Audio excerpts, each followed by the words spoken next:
I start right now with your personal and intellectual preoccupations, what they are, and why they are what they are now? Yes, well, I think that the main preoccupation I've had in the last several months, and really crowded everything else out, is my illness, which I thought I had mastered. I mean, mastered intellectually. There's no cure for what I have, so they can keep it at bay, sort of. But I've come to the conclusion that after a whole summer of illness and infections and side effects and I don't know what, that I'm really not going to get better. And I've lived my whole life with the idea that if you had determination and will and put yourself to it, you could get over it. But I can't, and it's just it's very, very discouraging for me, and has made it impossible for me to concentrate on almost anything else. Is it taking an emotional toll? Yes, I mean, it takes all kinds of tolls. The main one is that I just feel that I don't have a center that isn't somehow tied up with this disease, plus the fact that it takes a lot of time. You know, in New York, which is where I live, I mean, you know, my doctor is out on Long Island, so it's an hour's drive, sometimes an hour and a half drive each way to go just to get a blood test or to see him. And then if treatment is thrown in, which I seem to have all the time, then days go by. And then the effects of the treatment wear you out. And then, of course, in the hospital and when you're not well, it's very, very hard to do anything else. I've tried my hardest, and I'm very strong about these things. The reading is almost impossible. I lost my ability to listen to music, which has really been crucial to my whole life. I stopped playing the piano about 8 months ago because it takes too much out of me. And I think the worst thing is that the absence of energy is so dramatic that by the end of the day, by which I mean, say, 4 o'clock, I'm completely drained. I haven't got any energy to read or think or do anything. I can sometimes give a lecture, you know, to bring myself up to that, or teach a class, but that's all I can do. And then after that, it's just it's all wasted time. So it's very difficult and depressing in for me, in an unusual way. It makes me think of two things. One, that you've already packed so much into your life, musically, academically, intellectually, politically. Mm-hmm. It's a good thing you haven't wasted any of your time before now. So in a way, the rest may be a welcome thing for your I don't feel it that way at all. I don't feel it as rest. I mean, things I still want to do, and I still, you know, buy books that I don't read with every intention of doing, take on projects, you know, to travel or write or plan, which I can't do. And I find it very difficult to turn myself off. So looking back over my life, it doesn't seem that way to me. In other words, it doesn't feel as if I've done that much, because there's still so much more. Yeah, still what I want to do. There's so much more to do, and I still have this kind of ridiculous thing, which I got from my father, I guess, who's been a great both positive and negative influence on me. You know, that you've got to keep going and not look back at what you've done, because if you do that, then you sort of start to vegetate, and there's a kind of moral business about not doing anything. So the idea of relaxation and resting, which is what my doctor keeps talking to me about, I just completely refuse. It's not. It's a visceral, almost totally physical revulsion from the idea of resting. Well, the second thought that I had in relation to this was also that, and this is the bad thing, it must be a very frustrating thing, particularly now, because it's a crucial moment in relations between the two places you've been most concerned about, the West and the Arab world. Right. Crucial in that what is happening in the Israeli-occupied territories is at a turning point. And if the United States goes to war soon against Iraq, the repercussions in the whole Arab world, and the repercussions particularly in Palestine, could be as devastating as 1948 was, which is also a crucial period in your life. And that this inability now to be focused and to be working hard must be particularly difficult for you now? Yeah, well, it actually began, I felt it very strongly on September 11th. I was in New York at the time, and immediately after the 9 or 9:15 events took place, I mean in the morning, I was deluged with phone calls and requests from all the media, but my immediate reaction was I didn't want to do it. I just couldn't get into it. I felt I didn't have the strength. I felt also that most of them were interested in talking to me because I represented, quote unquote, the other view, the terrorist view, and I didn't want to be slotted into that. And in the past, I mean, for example, during the first Intifada of the late 80s, it was a position I welcomed, you know, because there was an opportunity to sort of clear a space away. I always feel alone. I don't feel there's any, I'm not, in America at least, I really haven't been part of organizations. But you know, I had friends who were very important to me, who have since died, like Iqbal Ahmed, like Ibrahim Abul Lughad, who died in the last couple of years. But I felt on September 11th that I just couldn't do it. And so I just turned it all down. And then I decided that I wouldn't write for the American media. I just couldn't do that either. The Times, New York Times, rang me up several times, and I didn't want to give them anything. So I concentrated on doing stuff for the Arabic press and for the English press that could, I mean, in the Arab world. So that wasn't fatigue that made you not want to? It was partly fatigue. I mean, I had an exhausting time of treatment at just around that period, and I knew that I didn't have the staying power. I didn't have the friends and supporters that I once had, who were intimate with me, and we were all part of a movement. And I had become so frustrated with the situation in Palestine. I had just been there. I had been there in late May, early June, so 3 months later. And I saw the frustration and the helplessness and the fact, as Ibrahim Abul Lughad always used to say, we have no power. I mean, you know, you could say that you have moral power, cultural power, all that sort of thing, but you don't have tanks. And with, you know, the invasions of the West Bank beginning to occur more and more regularly, there was very little that I felt I could do. So I just decided to concentrate on the writing and not do any interviews, and I didn't. So there was a general sense of curtailment and, you know, shutting down. But during the course of the year, since 9/11, I've been quite closely in touch with people on the friends on the West Bank, Palestinians, some Americans in America, where I felt there was some chance of some cooperation and so on and so forth on these two issues, or two worlds that I've lived in all of my life. That hasn't worked out. I mean, you know, it's quite disappointing that friends who formerly had been, you know, in the forefront now suddenly discovered that they were really, you know, American imperialists after all, and had turned themselves into basically mouthpieces of the status quo.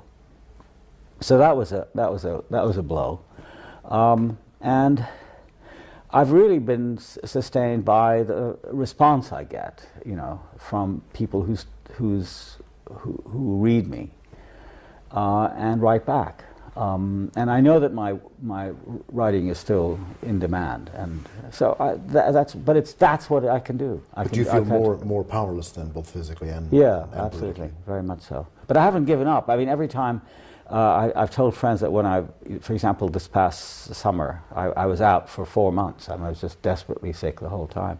And the one thing that kept me going is I'd flash a picture of Sharon in my mind, and I'd get up again. I'd be angry.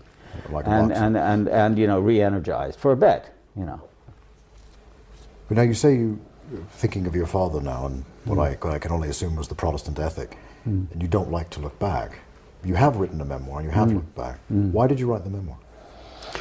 Well, the memoir was really two things that came together in the early 90s. One was the death of my mother, and what I felt was the last link to the worlds I had grown up in, you know. But you know, Egypt had been changed completely after I left in '51 to go to America. I grew up in King Farouk's Egypt. Palestine, of course, had disappeared in 1948. Lebanon had which was where we spent summers and where my mother had family because she was half Lebanese, was consumed by the Civil War, and what was restored to normalcy, such as it is, I thought was rather grotesque in the case of Lebanon. So there was the idea of recovering these lost worlds, which my mother's death had symbolized. And the other thing was my illness. When I got my diagnosis in the fall of '91, I was devastated. I thought, you know, it really was the end of my life as I had known it, and it is. You know, the shameful thing is that it's gone on so long. You know, most people, when they have a disease like leukemia, I think, either die or they recover, and I've done neither one nor the other. So it's been this long kind of imprisonment. I also thought it would be the memoir would be a good way of clarifying my own ideas about principally my parents, I would have thought, my father especially, who had really been very harsh with me. And I think the change occurred I indicate it lightly in the book, but it occurred during the summer of 1942, which was a period of the German advance into Egypt, into the Western Desert. And he arrived home one day and said that we should immediately leave. He was an American. We were basically unprotected in Egypt. We were foreigners at a time when America really didn't count for very much. And so we decided he decided that we should go to Palestine, back there. So we did, and for the rest of the year, must have been in the early spring, for the rest of the year, we spent time in Jerusalem, and then he rented a house for us in Ramallah, in the summer of '42, and he became extremely depressed and had a nervous breakdown, about which I really don't know the reasons, but he became very withdrawn. And I had remembered him earlier as a much more jolly and warm person. And after '42, he became not only withdrawn, but also quite distant and cold, at least You were for 7 me. years old. I was 7 years old at the time. And that really changed. He became very much a taskmaster, and I felt that he had laid a kind of discipline across my life, which I was never really able to shake. And writing about it in the book, I wasn't able to shake it either. I mean, I just really... Was he there? It was there, right, and just stayed there. But it sustained me during the course of the early years of my illness, which were quite difficult because I got a lot of infections and so on. And so the idea of writing one, steady work was quite important for me. That's what I miss right now. I don't seem to have that. In the book where you seem to me to be baring your soul and saying a lot of things that people might like to keep to themselves. Because perhaps I should have kept it. No, I'm not saying that. Because that's what makes it an interesting memoir. But in the writing of it, did you make connections that you hadn't made before because you hadn't had time to think about it before? Yeah, many of them. For example? Well, I mean, for example, the awareness of my family, which I had never really thought about. I mean, it was really also marrying my wife, whom I met and married in 1970. We got married at the end of the year. Who comes from a very close-knit, extended family, and mine was exactly the opposite. It was a very tightly knit nuclear family with all sorts of tensions between us, but really very little sense of the others because we lived, in Egypt, especially after '48, and I had no relatives in Egypt at all. Later they dribbled in because of Palestine, but up until that point, none. And so we were quite alone, and I just never thought in terms of uncles and aunts, and they were just not a part of my landscape. Discovering the connections in the course of writing about it, and finding out things that I hadn't known before, like an uncle of mine, my mother's youngest brother, who had been quite a mysterious presence in Egypt after the early '50s, or during the early '50s. I discovered had a whole secret life, which we were completely banned from. So there was a lot about my childhood that had to do with blocking things out, not being allowed to see this, that, and the other thing, and being focused always on duty, on obligations, and that sort of thing. So that was very important, I thought. But did you in the make memoir. connections as well between that childhood and that upbringing, born in 1935 in British-controlled Palestine, with Zionist settlers slowly driving you out? Yeah, because my upbringing was extremely apolitical. And I found myself, quite interestingly, in the book, drawing a great deal of attention to my education. Of course, I had spent my whole life in education, being educated, and then educating, which is what I've done for the last 40 years, been a teacher. But the memoir, in terms of sheer volume, is really about experiences in schools, which were always, to me, without exception, really, that I can ever remember, alien experiences. They had to do with interacting with teachers who spoke a different language, who referred to home in a different way than I could possibly ever do. But I remember in the first school I went to, the Gezira Preparatory School, they would say, "We are going to go home for the summer." And I just wondered what that meant. Where are they going? I mean, and this isn't really my home. I'm not Egyptian, so where's my home, kind of thing. There was that sense of education as somehow alien, something to be resisted, which is what I felt for most of the time. But later on, then I understood that education was also what you could get out of it, despite that sense of alienation, if you could do it, and you had to do it on your own. So it was the discovery of a kind of self-reliance, I think, which was very, very difficult to plot, because it would appear at times, and then most of the rest of the time I was very compliant.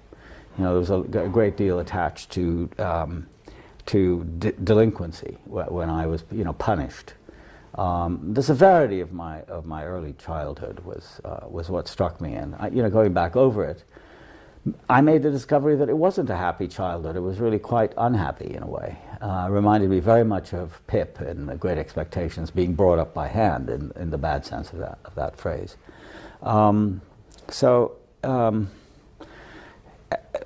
Gradually the politics of it became apparent. My hope in the memoir had been, and my determination had been from the beginning, not to write about politics, but to let all the subsequent events appear in the cracks, as it were, of my narrative.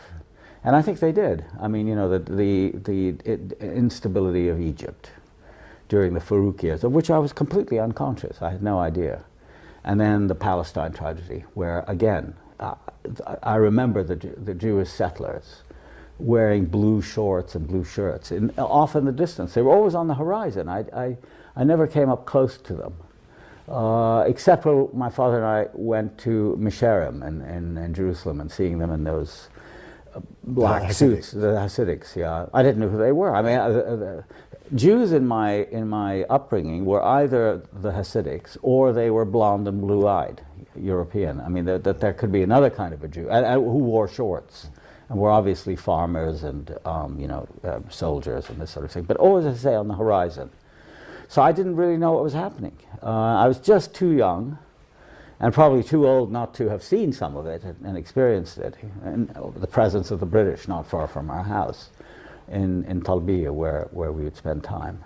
And I also became aware of the fact that we were very errant. We seemed to wander a lot. I mean, like the whole of a school year was taken up with my 42, with my father's illness and our being away. And then we came back after Al Alamein, so at the end of 42 we came back to Cairo. So there was never any sense of stability. And I was interested in exploring that. And why politics were always left out. And my father just, for example, believed in the fact that he was an American. It was very hard to get him to talk about his past. The main thing that mattered to him was that he was an American citizen. He joined the army. He fought in World War I. And he always regarded leaving America and coming back to Palestine in 1920, which is what he did. So I wanted to, sort of go into all of that. But what's the connection between that boy growing up in colonial Egypt, colonial Palestine, and the man that you became, the academic, the critic, the musician? That's the connection that I'm interested in. How do they play against each other? Well, it was very hard for me to establish a connection because I didn't see it. The one thing that I was able to note, really consistently through my childhood into the present, was my interest in language and in music, and they were almost exclusively connected to my mother.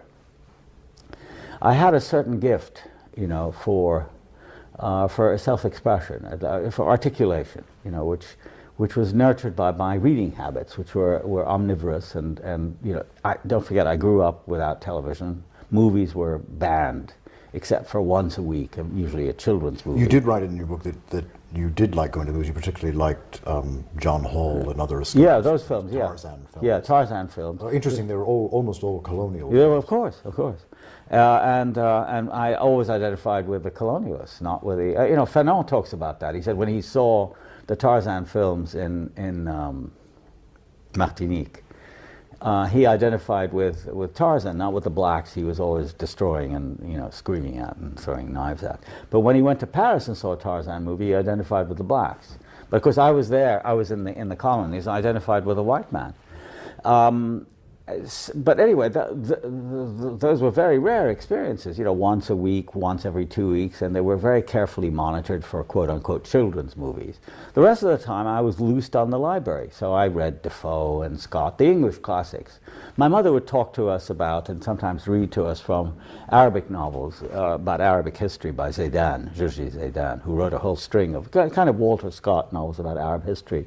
But mostly in my own reading, it was that, and I developed a feel for the language, which was entirely literary. It had very little to do with the demotic everyday life, which was led in Arabic. And then music, where I think, I don't know, it's probably very vain to say this, but I think I was many years ahead of my time. I had perfect pitch, which I didn't discover until I left home. I mean, I just could hear the notes exactly right, identify them. I had a perfect memory. I could remember a piece from the moment I heard it. My mother used to say, for example, that at the age of 1.5, or even maybe 2, I had memorized 40 or 50 folk songs and nursery rhymes. And when my cousin, who played the harmonica, would play one of them and make a mistake on purpose, I would start to cry and remonstrate against that. And then, of course, we had some records. I didn't go to many concerts. There weren't that many. It was thought of as not for children. But I recognized that they really meant more to me than anything else, listening to the music. It was all classical music? All, yeah, any Arabic never, music? No, Arabic music was exclusively, as I recall, connected with family events. One or two of my uncles, you know, very rare. We didn't have that many family events, but if we did in, say, Palestine or in Lebanon, never in Egypt, one of my uncles would play the oud and they would all would sing together, but it was like Greek to me.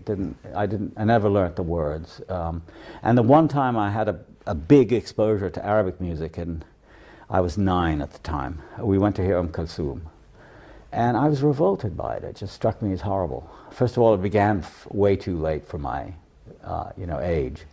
9:30 or 9, for a lot of waiting around and just sort of warming up in the orchestra. And she came out, and there was no form to the music that I could identify. It was just repetition with tiny differences in each repetition. And it was all slow, and it was all sort of mournful. And it contrasted terribly with the Western music, you know, Mozart and Beethoven and Mendelssohn, and that I loved and could sometimes say. I had very good teachers, in the sense that they were musical and encouraged me, but I think in many ways I was ahead of them because I knew more about music. So the piano was always a problem because I didn't have the digital capacity that matched my ear or my memory. In the memoir you write that from a very young age you had particular taste. You didn't like Verdi, you did like Rossini. Mm. How was this at that age you knew already? Partly because we went to the opera a lot. They had a season in Cairo, identified in French as a saison lyrique italienne. So it was this group of people from Rome and from Naples, the San Carlo Opera Company, who would come every year and put on a repertory of the standard works. Very rarely did they put on Rossini. But the first time I heard The Barber of Seville, I can see it as if it was right in front of me now. Tito Gobbi, one of the great baritones of all time. He was famous for Scarpia in Tosca, sang the Barber, and I was overwhelmed. I just thought it was so brilliant, And there was some magic in the interaction of words and music. I didn't know Italian very well, although I set out to learn the words of the opera as a result of hearing it. So in a sense, it was the rarity of that. And then, you know, so the one or two performances I saw of the Barber of Seville were completely surrounded by, you know, Rigoletto and Trovatore and Ballo in Maschera and all that stuff. And I just thought the thumping, kind of overly insistent, bloody-minded Verdi, whom as I grew older, you know, I noticed that all the literary people I knew, you know, in my professional life, they all admired Verdi, but you know, because he was a man of the Risorgimento, he was a liberal, he was anti-clerical. And Aida, above all, of course, that was the opera they performed all the time. I came to hate it because it was so. It was like everything was italicized in Verdi, you know, and Rossini was just this extraordinary complexity of rhythm and melody with you know, with wonderful patter. I didn't even know that he had written serious operas, you know, like William Tell that go on, you know, grand operas in the French style. So that was where, and then I made in my own mind connections between Rossini and, let's say, Mozart. I could see that he was in a sense, a child of Mozart. He was somewhat, obviously, younger than he was, but there was a particular kind of, not exactly lightness, because I loved Beethoven too, probably the most, but there was a certain subtlety and rhythmical complexity that I liked. And then when I discovered Bach a little later, Bach was always a kind of a taskmaster at the piano. I mean, it was always hard to play Bach for me. Partly because I wasn't introduced until much later to counterpoint, which, you know, became really a kind of obsession of mine in my later life. But when I became introduced to Bach, then everything, you know, opened up in a quite amazing way. And I felt my musical development was always continuing. And, you know, my friendship with Barenboim, which is, you know, over the last 10 years or so, is part of that. And that's why it's been so satisfying, because it just opens further and further vistas, which I don't have in any other field, you know, except literature. When I discover somebody like Cavafy, you know, it's just out of the, you know, out of the academic development of one's, or professional development of one's own life and mind, you see these quite extraordinary landscapes opening up, and music and literature are the only ones that provide it. There's a kind of sameness to politics, you know, intellectual debate, all the stuff that one lives by. But in those two fields, there's this quite unique kind of unfolding disclosure kind of excitement which has sustained me. This makes me wonder if there's a connection between this and the fact that you became an interpretive artist, not a composer playing the piano, that you were a critic, not a novelist or a poet. You said when you went to the cinema as a child, I luxuriated in the sanctioned freedom to see and not be seen. Is there some, where does that come from? Why did you want to see and not be seen? And also, does that have something to do with the fact that you're a critic and not a novelist, that you are a pianist and not a composer? No, I don't think with that so much, but I mean, I think the idea of performing is something that I find very odd and very strange, and somehow, to me, not really interesting. I mean, I give lots of lectures, which are certainly public occasions with audiences and so on, and I'm quite good at it. But it doesn't really mean that much to me. What really means much more to me is the privacy of my own thought, where I am interacting with something, whether it's a piece of music or a piece of literature, and I've really, in a sense, stopped feeling the difference between what I do as an interpreter and a critic on the one hand, and say a novelist on the other. I mean, I think in many ways they've come together for me. So I don't write fictions with characters, but I see the same kinds of patterns in what I write, whether it's about a novelist or about some concern of mine, because I'm very interested in form.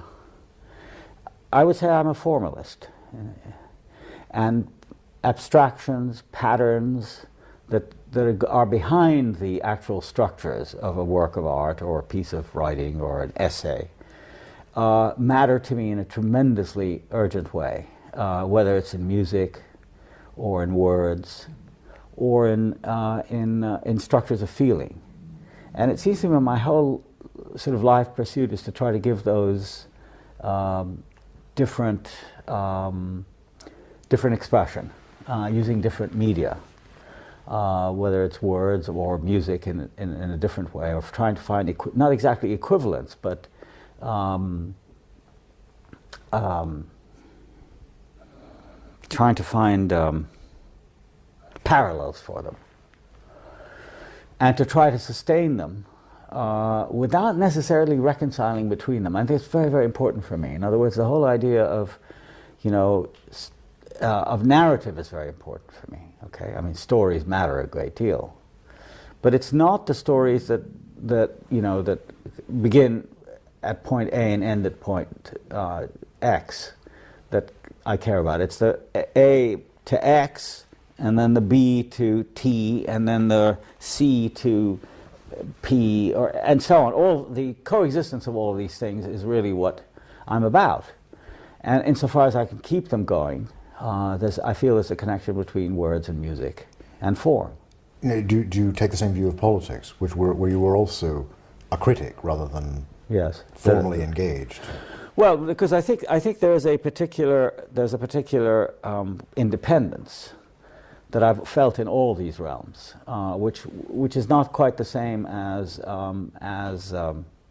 actually being a political actor. I mean, I feel I am a political actor by virtue of what I've said and written, but not in the formal sense, in the sense of having a position, of having a status. I've never wanted that. I'm interested in how all of your fields of endeavor somehow connect, and I'm particularly interested at this moment in how the music plays into the politics, plays into literary criticism, plays into your intellectual life. Well, it does in some way, but I'm not sure that I can articulate it, except that there are certain recurrent sort of motifs that I guess you could call musical. One is the notion of parallel lines, that is basically counterpoint, operating together without the necessity of being reconciled at any one moment. I mean, they could be quite antagonistic with each other. I mean, if you were to freeze a moment in time, let's say in a fugue, you could hear maybe a terrible dissonance. But that doesn't matter, because what matters really is the flow and the flow together and the interweaving of lines or voices, if you prefer, because the voice is the basic unit. And it's interested me in, for example, speech, the way people speak. I hear a dimension which has less to do with the actual substance. Very often there isn't a substance, but just even normal speech patterns in conversation or formal rhetoric that brings to mind other speech patterns that I've heard and somehow retain and play off against each other. And I think a lot of that has to do with the fact that there are many unreconciled strains in one's own life that if you were to try to rationalize them or explain them as to why this and not that and how does this relate to that, you'd say, well, I just can't do it. I mean, there's no way that I know of to reconcile, for example, my interest in literature and my very urgent interest in political events, let's say, especially connected with the Palestinians, which are almost always traumatic, having to do with tragedy and loss and dispossession and torture and that sort of thing. You can't. So you just let them operate. And my capacity, or one's capacity, comes to be like you might say, not exactly an enclosure, but a common space, which for me is the common space of experience. I mean, the main category is human experience. And you can experience it all as a jumble. You can just say, well, it's all happening together in some way. Or you can filter out most of it and say, this is really the important thing. Or you can say, as I do, that they're all there, and your role as a mind, as a intellectual, as an interpreter, in the end is creative to the extent that you allow them to continue, and your role is to also then to sort of see them operating together and allowing them to play off each other, and you record that in some way, so that the canons of understanding, the canons of interpreting, apply in all of these different instances, whether it's music or politics or literature. They have to do with memory, remembering other experiences.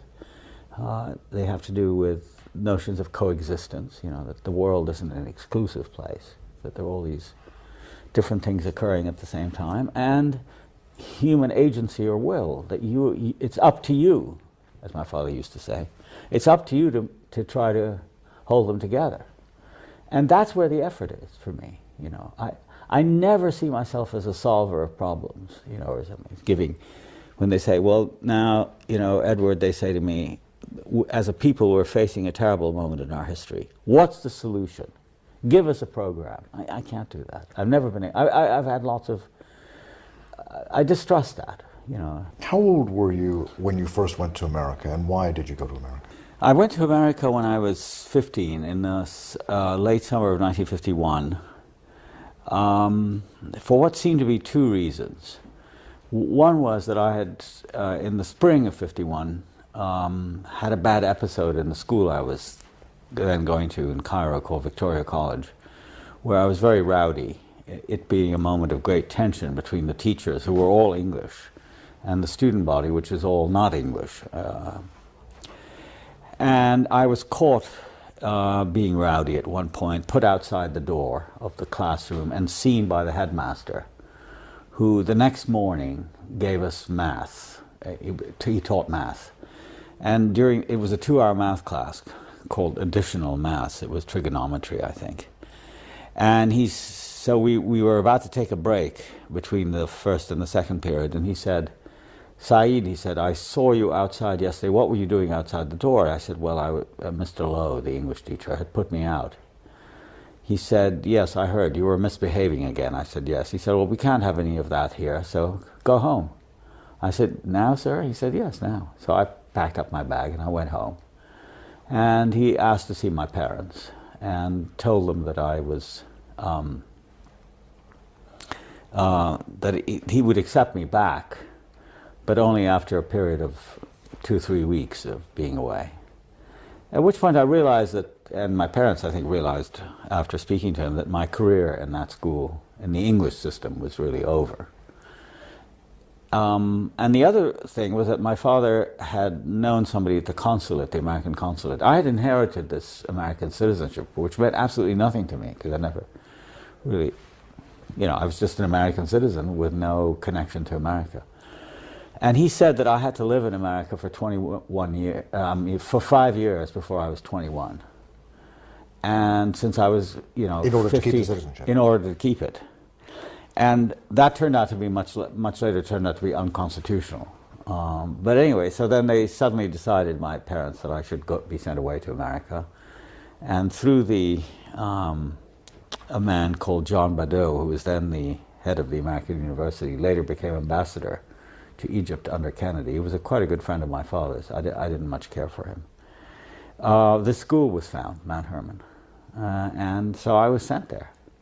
So I really left with a kind of double load. I mean, there was this American citizenship which I was supposed to be preserving, and the other thing was I was, sort of forced out of what I really, in a sense, had known. I mean, I went to an entirely new world, and I don't think I ever really recovered from it. It was like the biggest shock of my life at that point, being away and being in America at the same time. And although I've been there now for over 50 years, I still don't feel I belong there.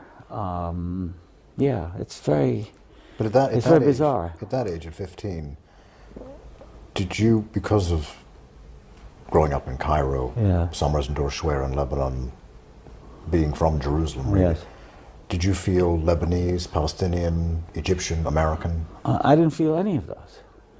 I was no. I mean, everybody in the school, or nearly everybody in the school, made fun of my name. Ed said, "What did he say?" I mean, that was. This is in America. In America, yeah, of course. In Egypt, I was. It was a completely mongrelized atmosphere. The school I was in, with Armenians, Greeks, Saudi Arabians, Jordanians. King Hussein was there. Michel Shalhoub, Ahmad Sharif was the head boy of the school. We were all. First of all, first names were never used. We were always known by our last names. But in America, I was an oddity. There weren't too many foreign. In fact, I don't think there were any foreign students. I was the only one in the school who had come from abroad, and it was difficult for them to reconcile my facility in music. My education had been much more advanced, although I was kind of a loafer, than the school I was sent to. And in fact, I was kept back a year because I was too young. I would have, I left Cairo after having finished the equivalent of 11th grade. And had I entered 12th grade in America, I would have graduated at the age of 16 and gone to university. And so everybody felt that I was too young. So I was made to repeat the junior year, which I did. And it was incredibly simple for me. Maths, I already had 2 years of trigonometry and calculus and this sort of stuff. In English, I had read everything, and to be asked to analyze a play like Macbeth or The Emperor Jones, which was another one that we did in those days, or Sinclair Lewis, it was child's play for me. And French was the language offered, and of course I knew French very well. So I had a very easy time of it academically, and very quickly shot to the top of the school academically. But in other ways, I was floundering the whole time. I mean, and all I could do was to try to retain bits of myself to get through the day. But I was overcome every day by homesickness and longing to be somewhere else. Obviously near my parents. And what my mother gave me, which was a kind of sustaining affirmation, which I didn't get in the school at all. I always felt I was delinquent. Was it a boys' school? Boarding school. Boys' school. Boys. And boarding school. Religious affiliation? There was a lot of chapel. I think it was 5 times a week. It was a school founded by D.L. Moody, the great evangelist, so there was a lot of emphasis on that. And I completely resisted it. I went through unscathed. I was clever at it. Everybody had to write a paper on D.L. Moody once in the junior year, so I wrote one. I don't remember what I wrote. I just wrote nonsense, but it was, I got an A or something. But that whole aspect of it, I had, of course, been very carefully brought up in the Anglican faith. And then I also, because of my mother's background, which was Presbyterian and Baptist, so I'd had that too. And so I went on Sundays. They were hell. It was 4 times a day of church in Arabic and in English. And it's there too. I didn't retain any of the substance. I just remembered the forms and the words, which I liked, for their own sake, not for what they meant, for the sound and so on. Anyway, back to Mount Hermon. So I couldn't wait to get out. The problem was in vacations, which were quite long, Christmas and Easter, I had no place to go. I had some relatives in New York of, cousins of mine. But they were really equipped to have me, but they did. It was too far to go back to Egypt, except in the summer, because it takes 3 days to come.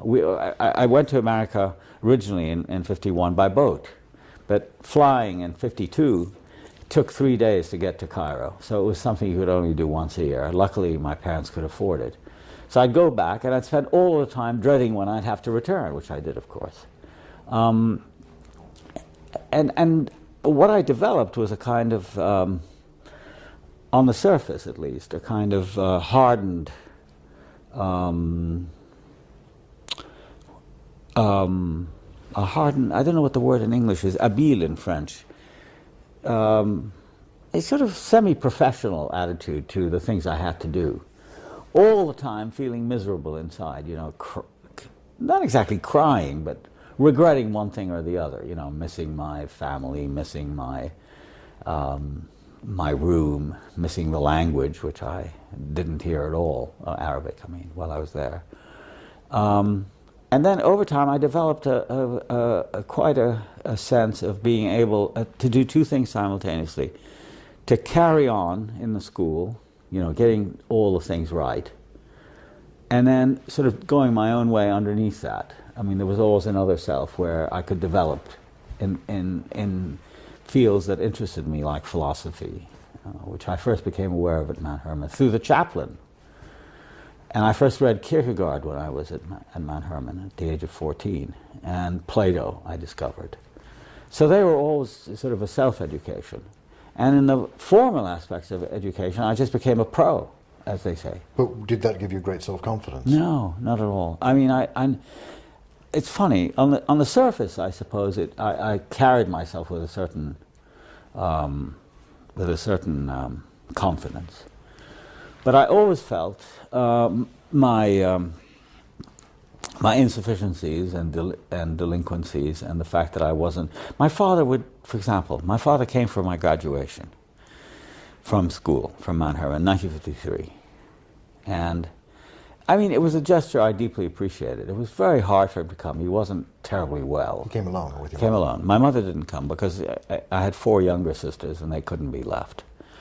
And it was such a long trip. Anyway, he came, and the first sort of question I remember him asking of the teachers, I mean, since it was like a whole day affair, was, how did Edward do? And they'd say, well, he did very well. I mean, he was second or first in the class or something like that. And then he said, yes, but did he do his best? And, you know, most of the times the answer would be, well, not quite really. You know, he could have done better, my father would say. So I always had that feeling, you know. I mean, I don't think he meant it to undercut me, but it impressed me, the fact that there was always something that I hadn't done that I should have done, you know. So, which is, I mean, in the long run, it's a good feeling to have, because then you don't really rest on your achievements and say, well, I've done that. You know, there's always something more to do. I didn't have any social graces, and I was really came from a very repressed background with regard to girls. And Mount Hermon was a co-ed school in the sense that there was a girls' school across the river, affiliated with and part of the same institution, but they were separate. So we would have dates, and you could only have a date on Saturday, and it was miserable. You know, and then I went to Princeton as an undergraduate, and that was a boys' school too. In those days, in the 50s, it was a boys' boarding school with a little country club thrown in, no girls. And there too, I mean, I did very well academically, but my real life was my own. It had to do with music and reading stuff quite outside the formal. Was that an escape, or was it something else? Yeah, sort of. It was sort of an escape. It was the way I could feel independent and not so hemmed in by rules and injunctions and all the rest. I've always had that feeling. Yeah. But you've always stayed in these institutions. I've always stayed in the institutions, and in a way I find that they're restful. I remember in 1992 I was invited by the U.S. Central Command in Tampa, just after the Gulf War, to address them.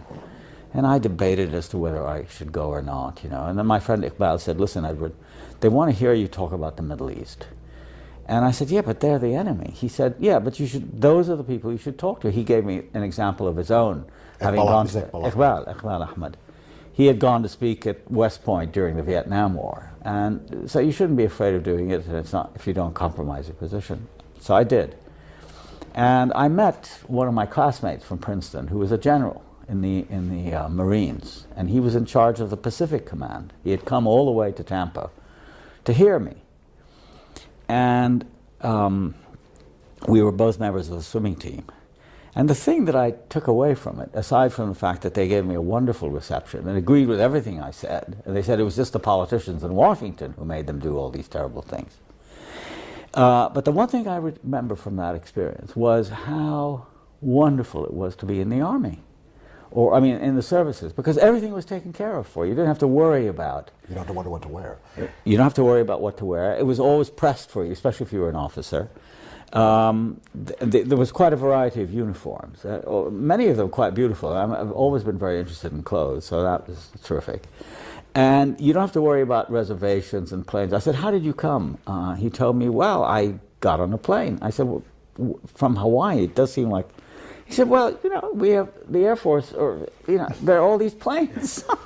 More or less indicating to me that he just got a plane for himself. So I said, he said, when you come to Hawaii, you've got to Honolulu. I've never been there, haven't. He said, you've got to look me up. I said, yeah, well, I'd love to. Give me your card or some way to reach you. So I hadn't seen him in 40 years. So he said, a card? Yeah, of course. And he said, there was this Batman of his who was a colonel who was carrying his briefcase with his cards in them. So I thought that was great. That, reflecting on it, it gave me the idea that in some ways institutions are fantastically useful, like those, the schools, armies, you know, where you don't have to think about all this other stuff. And you can get on with your own. Concentrate on killing people. Well, in their case, in my case, concentrate on making it harder for the ones who do. You know. Has it been very hard for you in your life? Okay, your family were Protestants, so detribalized in Levantine terms, no longer belonging to one of the conventional... Yeah, Orthodox, Greek Orthodox. So they left that, so they're already cut off. Yeah. Then you're cut off from Palestine in 48, cut off from Cairo and your entire family in 51, in this strange new world. Where did you go for sustenance, for a company, for support? Because I know in the Middle East particularly, people don't think of themselves as individuals. They think of themselves as parts of something. Yeah, I didn't have much of that. I didn't think I was part of a larger whole. So a lot of the time I was developing a kind of independence of my own, as I said, outside my main identity, which was, as I grew older, you know, I became a professor and a scholar, and so on and so forth. But I always had this other life, which allowed me to make connections with people. I mean, as I saw, it was useful or pleasurable for me. It's a kind of great luxury. Many years ago, I devised this scheme. It's a verbal one, where the difference between filiation and affiliation. Where affiliation is, you know, what you get from your inheritance and your background, and, you know, being a son, which is what I was. Affiliation are connections you make when the others sort of fail or break down. And since that affiliation for me had always been a problem, I really spent a lot more time affiliating, making connections with people through my work, through politics, always across lines, you know, with people who were quite different from me, and intellectually, people who were at the opposite extreme. I mean, that's the greatest pleasure of all, you know. People whom in everyday life, for example, I would have nothing to do with because it'd be so reactionary. But you know, to get from them or to somehow connect with them in ways that were sort of against the grain, that's been the greatest thing. And who would you think of in this regard? Well, I mean, the close friends I've had, you know, who have been so different from me. Well, like Iqbal Ahmed, who's an Indian from Bihar who became a Pakistani, came from a very devout Muslim background. Who was a kind of wandering revolutionary. And here was I, you know, deeply embedded in the institutional life of the university. He never was. And, you know, we had these strange connections with each other through Palestine, through the Third World, where we both became known. He was a great orator. And he was so itinerant. You know, wherever he went, he would do interviews. He had connections with people. In my case, it was always my writing that preceded and gave me a kind of reputation. But we had this very close bond that was deeply unlikely if you look at me in terms of my background and where I came from. I mean, you know, Iqbal then became a friend of my mother. I mean, you know, he would come to our house. But it was a very unlikely thing that would never have occurred in my childhood. Then, intellectually, you know, one of the great influences on me was an Italian philosopher that I read when I was about 20, called Vico, who was an 18th century Neapolitan, who was a professor of Latin eloquence. I think the single most powerful intellectual influence on my life has been Vico, Giambattista Vico, and there's nothing that we have in common. I mean, he was a devout, Christian Latin scholar, you know, very choleric, seemed like a very unpleasant man. A lot of the people I've admired in terms of writing are deeply unpleasant. Conrad, you know, who is the great figure of my sort of imaginative life was a Pole who learnt French first after he left Poland as a 17 or 18-year-old, and then worked in the French merchant navy, and then became an English sailor, and became got his master's certificate as a captain when he was close to 30, and then became an English novelist. Also a deeply unpleasant man from all accounts that we have of him, but his work has haunted me. So those kinds of connections are the ones that really interest me, not the ones with people who are like me, who come from similar backgrounds. But as I grow older, I realize that there aren't any people who are like me in a way. That there's a kind of, as the English poet Gerard Manley Hopkins said, there's a wonderful line which has meant a lot to me. All things counter, original, spare. And I've tried to maintain that view of things, that where everything is original, and I've sought it out rather than trying to find likes. It's the unlikes, and the asymmetrical, and the unreconciled, which is also the core of the counterpoint, I think, the idea of the counterpoint. With this richness of friendships and of interest, would it be fair to say that you really don't have any regrets about not having been able to stay in Palestine and not having been able to stay in Cairo and not being confined to that society from which you came? Yeah, I don't have any regrets. I mean, because I don't know what it means. I mean, it's strange. I mean, my most intimate relationships now are with my family, my immediate family, my wife, who changed my life when I got married to her in 1970, because it was a reestablishment of contact with the Arab world. And of course my own children. But for the rest, it's been very itinerant, and I've had the best of it, I think. I feel very lucky that way and pleased. But the rest, which is, I say, I don't own a house. I don't own a car. I don't have much property, except portable property. I mean, I like clothes. I like pens. I like pipes. Small things. I don't own any art. I've got thousands of books, but I don't. Then they coexist in no particular order, but they exist in my head. I mean, I can call up my assistant when I'm ill and tell her I want the book, and she said, "Where is it?" So I tell her it's on the 4th shelf, 6th from the. I can remember. I have kind of photographic memory for something. But so I don't have a summer house. Do you? I don't miss any of that. Well, do you have the key to your house in Palestine? No, I don't. Did your In family keep it? fact, when no, I don't even know. That story I heard, only in the last 25 or 30 years about people keeping their houses. But when I first went back to Palestine in 1992, it was interesting because the house that I was born in and that was my family's, I grew up thinking it was my aunt, was really owned by my aunt, she was the sister of my father, and she was married to her cousin, who was my father's cousin. And it was a large house. I didn't really know who owned it. I mean, I assumed it was our house, But then I called up my cousin, Yusuf, who lives in Toronto, who's now in his middle 80s. I'm still quite close to him. And I told him, Yusuf, how am I going to find the house? Because in those days, there were no street names, as there still aren't in places like Beirut, for example. So he said, I'll draw you a map. So he drew me a map. And then I said, listen, could you send me the title deed of the house, so at least I'll have something and challenge the, sort of Israelis who were living in it. And he sent me a photocopy of a deed in Arabic, the Kushan as it's called. And it was very hard to find the house because the whole neighborhood had changed tremendously. This is Talbiya. In Talbiya, yeah. It was quite sparsely inhabited when I was there and when I left for the last time in 1947. But now it had become a very fashionable part of West Jerusalem. I finally found it because of his map, not because of the title deed, which didn't have my name on it. It had all my cousins and my aunt and all that on the thing.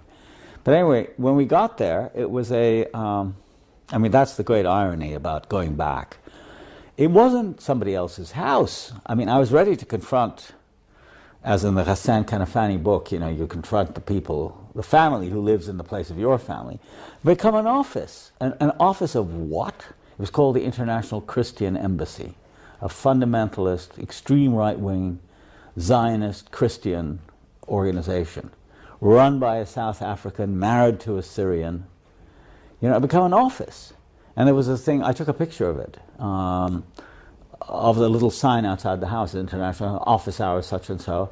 And my daughter was saying, "Daddy, don't you want to go in and see?" I was pointing to the room I was born in, because you could see it from the street. This house was completely unchanged. I remember the pine tree, and there was an orange tree in the garden where my sisters and I used to play, and my cousins. And I just couldn't go in. I didn't want to go in. I mean, what would it be like to go into a house that had become an office? So I realized that going back, really, there's not much. And before the Christian Embassy, Martin Buber had lived in that house? No, he had lived, no, it's complicated. He had, yeah, well before, but he had lived before 1948. It was during the period when my aunt and her family were in Egypt, where her husband had a brain tumor, which they thought at the time could be cured by salts, and they lived in Helwan, 3940, and sublet the house to Buber. And then when they came back, he wouldn't leave, so they took him to court. In the meantime, my uncle had died, and my cousin Yusuf was in charge of the court case, and they won the case. And Buber was forced to leave, but he asked my cousin if he could stay out another year or something like that, academic year. He was teaching at the Hebrew University, so they came to an amicable agreement. And then from then on, they lived in it till 48, for those last 8 years. Okay.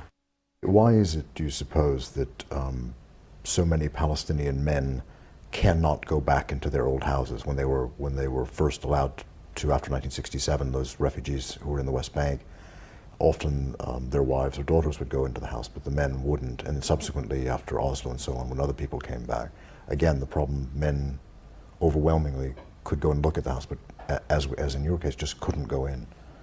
Well, the first answer that comes to mind is shame of some sort. I don't know, and embarrassment, but.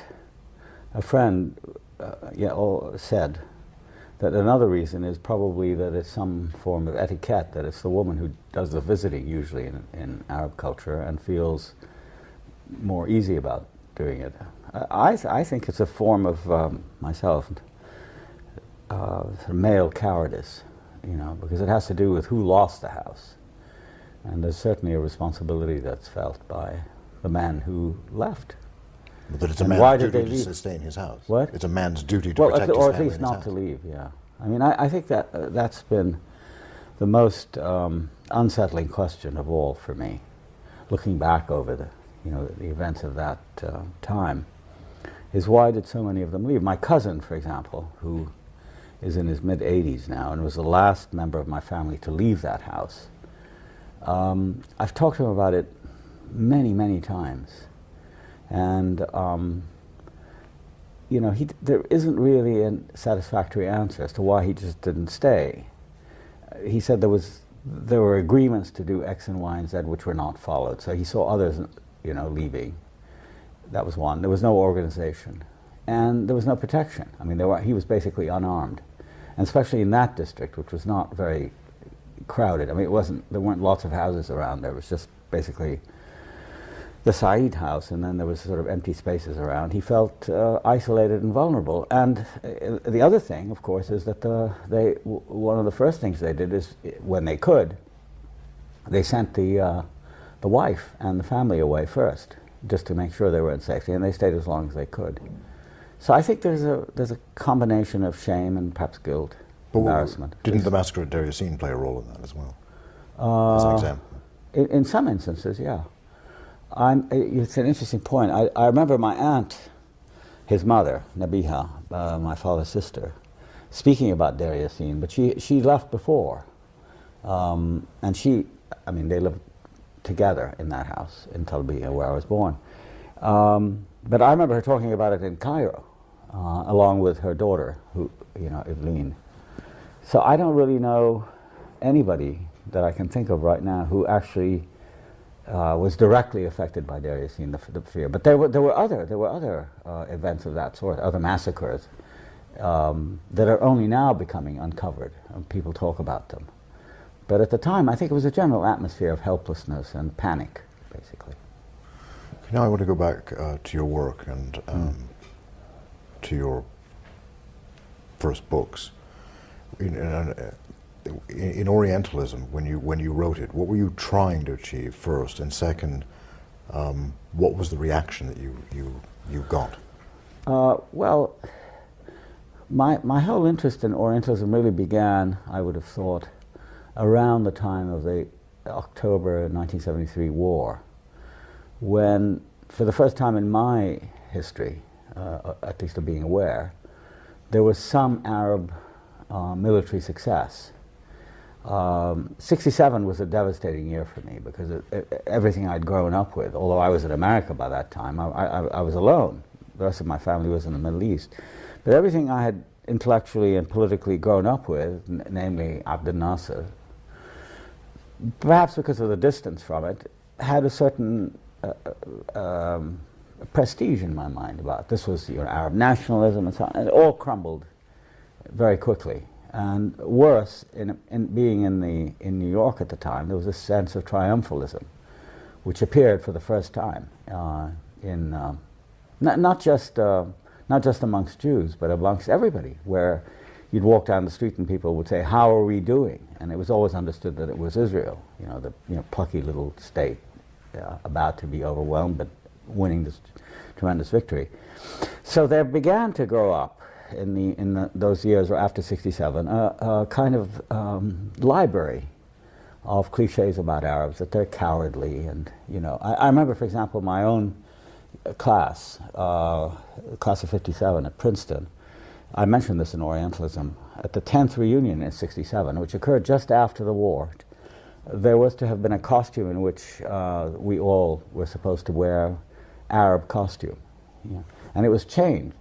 And you could wear Arab costume, you're supposed to go barefoot and put your hands up like that. So the Arabs had become representation of defeat and submission and incompetence and so on and so forth.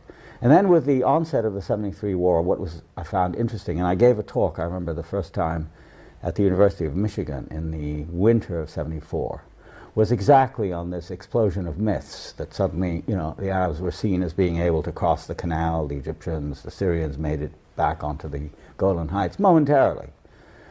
And then I started to see the sort of battle for representation, which was very interesting to me, outside the Arab world. And it had very little to do with experiences, the actual lived experience, which is always my main theme, in the Arab world. And I started working on it in a kind of scholarly way, and I started tracing it back to the Middle Ages. And I found a whole library of stuff, mostly religious in the early days, but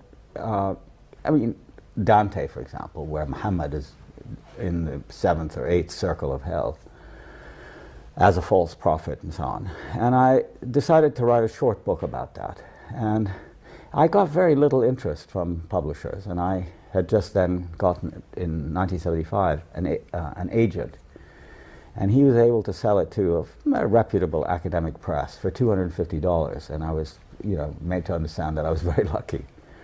Then we spent the year in California, and I was completely free. I had a wonderful year at the Institute, or Center for Advanced Study at Stanford. And there I wrote this book, which grew in ways I hadn't foreseen. And then suddenly became something much more. It became the whole history of representation of the other. I think it was one of the first books to try to do that. And then by the time I finished it, when we came back to New York in the fall of 76, I met socially a prominent publisher who said he had heard about this and could he look at it, at which point I said, of course, and I gave it to him. It was nearly done, quite a large manuscript. And the next day he made an enormously large offer compared to the $250 I got, and so I sold it to him. And at first, the impact it had was, respectful, quite interestingly. I remember the great historian, teacher of a generation of historians at Cambridge, J.H. Plum, reviewed it in the New York Times. And, found it an interesting book and so on. He was slightly puzzled by it. There was that. But it took about a year, I would say, after that all the various people implicated in it, not just Arabs and Muslims, but also, Chinese and Indians especially, and then other Arabs and Africans and Latin Americans and women and, all the ones who had suffered from these representations that were part of the suppression. I mean, it wasn't just a scholarly thing, but also the way these cliches had been used to govern in the colonial state, really made the book very much a kind of hot item. Completely surprising me. I literally had no idea whatever that there would be such an audience for it, and that it would be translated so. What was the reaction, though, from the contemporary scholars that you criticized? Well, it was interesting. It was a generational thing. The young people, like my friend Bassem Musallam, who reviewed it for Merip, which in those days was a quite avant-garde Middle East sort of dissenting academy kind of thing. Don't forget, this was the tail end of the Vietnam War, and the whole question of scholarship, the role of scholarship in politics and the state was very much in the air, partly due to people like Howard Zinn and Chomsky and others. And so I felt myself to be in some way part of that, but I was really going into uncharted territory because of the subject matter. So the generational thing was quite immediately obvious, that the older people who really thought that the word Orientalism was a dignified word signifying Oriental studies and being an Orientalist, reacted with great vehemence. In some cases it took a while. I mean, Bernard Lewis, for example, took 4 years to respond to me. In the pages of the New York Review, they gave him 15,000 words to write a tremendous attack on me, which I responded to. So it was that. The older people were very hurt and upset by it. Not just the Middle Eastern ones, the scholars of India, and especially because I seemed to be touching on the fact that I was touching on it, but I wasn't insisting on it, that they were not of the people who were having the experiences, they were writing about them. And I implied in the book that the whole question of Orientalism had to do partly with who was the audience, who consumed these images, and it certainly wasn't the Orientals, but it was rather these Western scholars who wrote for themselves. Younger people, that was the most interesting thing. Even members of organizations that I had criticized in the book, like the Middle East Studies Association, MISA, within 10 years, my book had become like their manifesto. And there was a complete sort of revolutionizing of the profession amongst the young people, who then became extremely sensitive to the question of Orientalism in both positive and negative ways. I mean, the negative thing, there was a great deal, certainly in the Arab world, of simplifying, that people thought that I was really defending Islam. And therefore the Islamists used Orientalism, and the book, one of the two books that came after it, covering Islam. Whereas I have nothing to say about Islam in the book at all. I mean, there isn't really anything at all about it. And then others used it as an excuse for a kind of nativism, that only Orientals should write about themselves, which I say explicitly is not what I believe in, the insider-outsider argument. And then there was a whole question, which I think was perhaps the most damaging and serious misreading, which still goes on today, which is to suggest that I identify Orientalism with imperialism, tout court, in other words, that if you study another, you're automatically being an imperialist and a racist, which is, I don't say that. But there are instances of that. Well, of course, yeah, I mean, but I don't say that it's necessary to be of it in order to write about it. In fact, I say quite the opposite at the end. And I end with what I think are quite, interesting open questions about how does, in fact, one talk about the other without making use of these hobbles that are so difficult to dislodge. The pictures we have in our head of what other people are like, that we get from popular sources, in the case of Orientalism, with Islam, of course, there's a long religious background. But in the book, I trace it back to the Greeks. I mean, the Greeks always had their barbarians, and that, whole question of the other was one of the things I pioneered. It became a cliche to talk about the other, or othering. It became even a verb. And Orientalism, of course. What's the core thesis? What is it you were saying Orientalists were doing? Well, I made a distinction between two things, really three, but one was the whole question of this division of the world into Orient and Occident. I said that it's in a certain sense ahistorical. I was accused of that. And I say you can go back to the Greeks and find it there. Herodotus talks about it. And I call it an imaginary geography because I make the point there's no line on the map that says, from here on it becomes this or that. So, so that seems to have had a long-standing place in culture.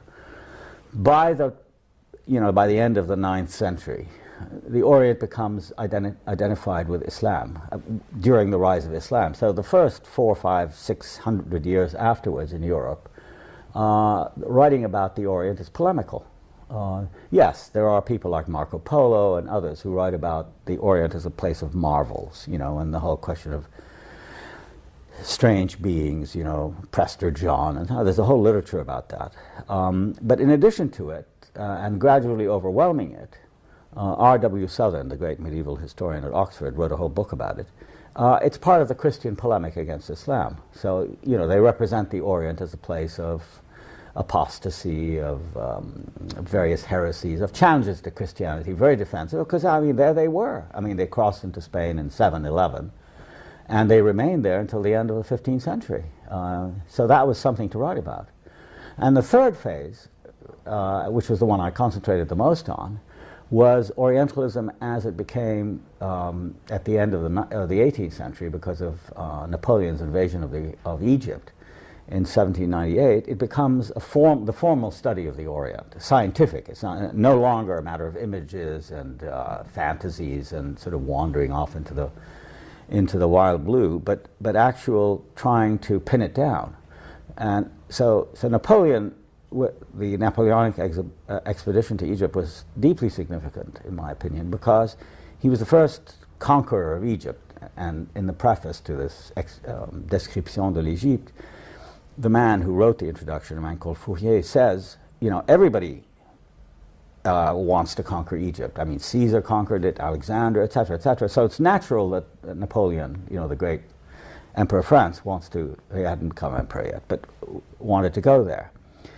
But the difference between Bonaparte and all the others is that he took with him a team of scientists, archaeologists, biologists, anthropologists, or the equivalent thereof, and those linguists, of course.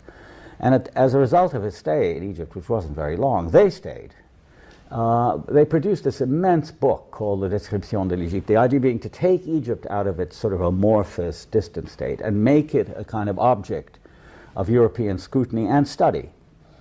And the first stages were basically linguistics. Champollion, who is associated with the Napoleonic expedition, his identification of the Rosetta Stone and ancient Egyptian, and then Paris became the center of Oriental learning. So it was mainly linguistics, so you get down the languages. And then around that comes the whole question of the mores of the people, ethnographic observation. And I call it all textual because a lot of it had to do with writing it down, whereas before it had been legend and lore and this sort of thing. It becomes more and more formalized. And it leads to not only linguistics, but comparative linguistics on the origin of languages. And it becomes a university and academic subject.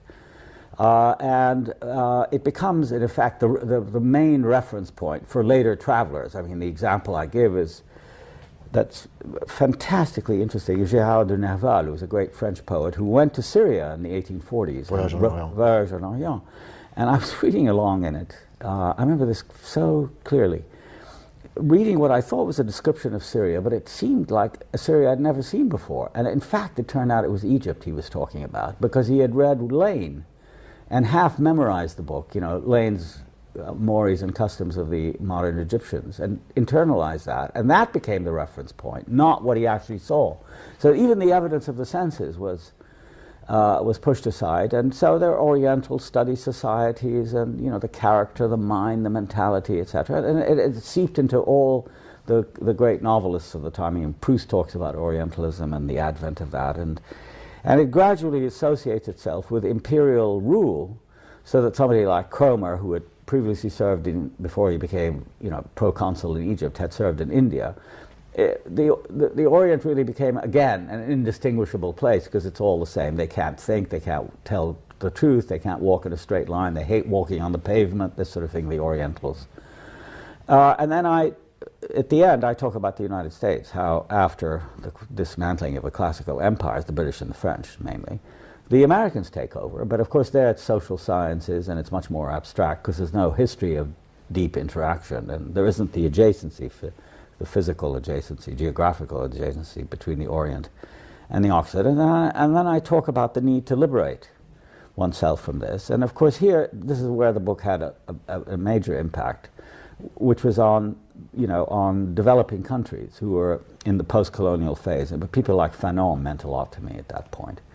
And so the liberation of the mind, not just of the Islamic or Arab or Oriental mind, but also of the Western scholar, I felt, could be liberated by this sort of study. I think that's the most important part of the book. And were you writing, and I hate to put it this way, but were you writing as an Occidental or as an Oriental? I don't really know. I mean, certainly my training, and I was trained as a comparatist. I remember one of the most, to me, satisfying letters I got was from my old Harvard professor, Harry Levin, who is a known comparatist, probably the best known comparatist in America. When I sent him the book, he said, you know, this really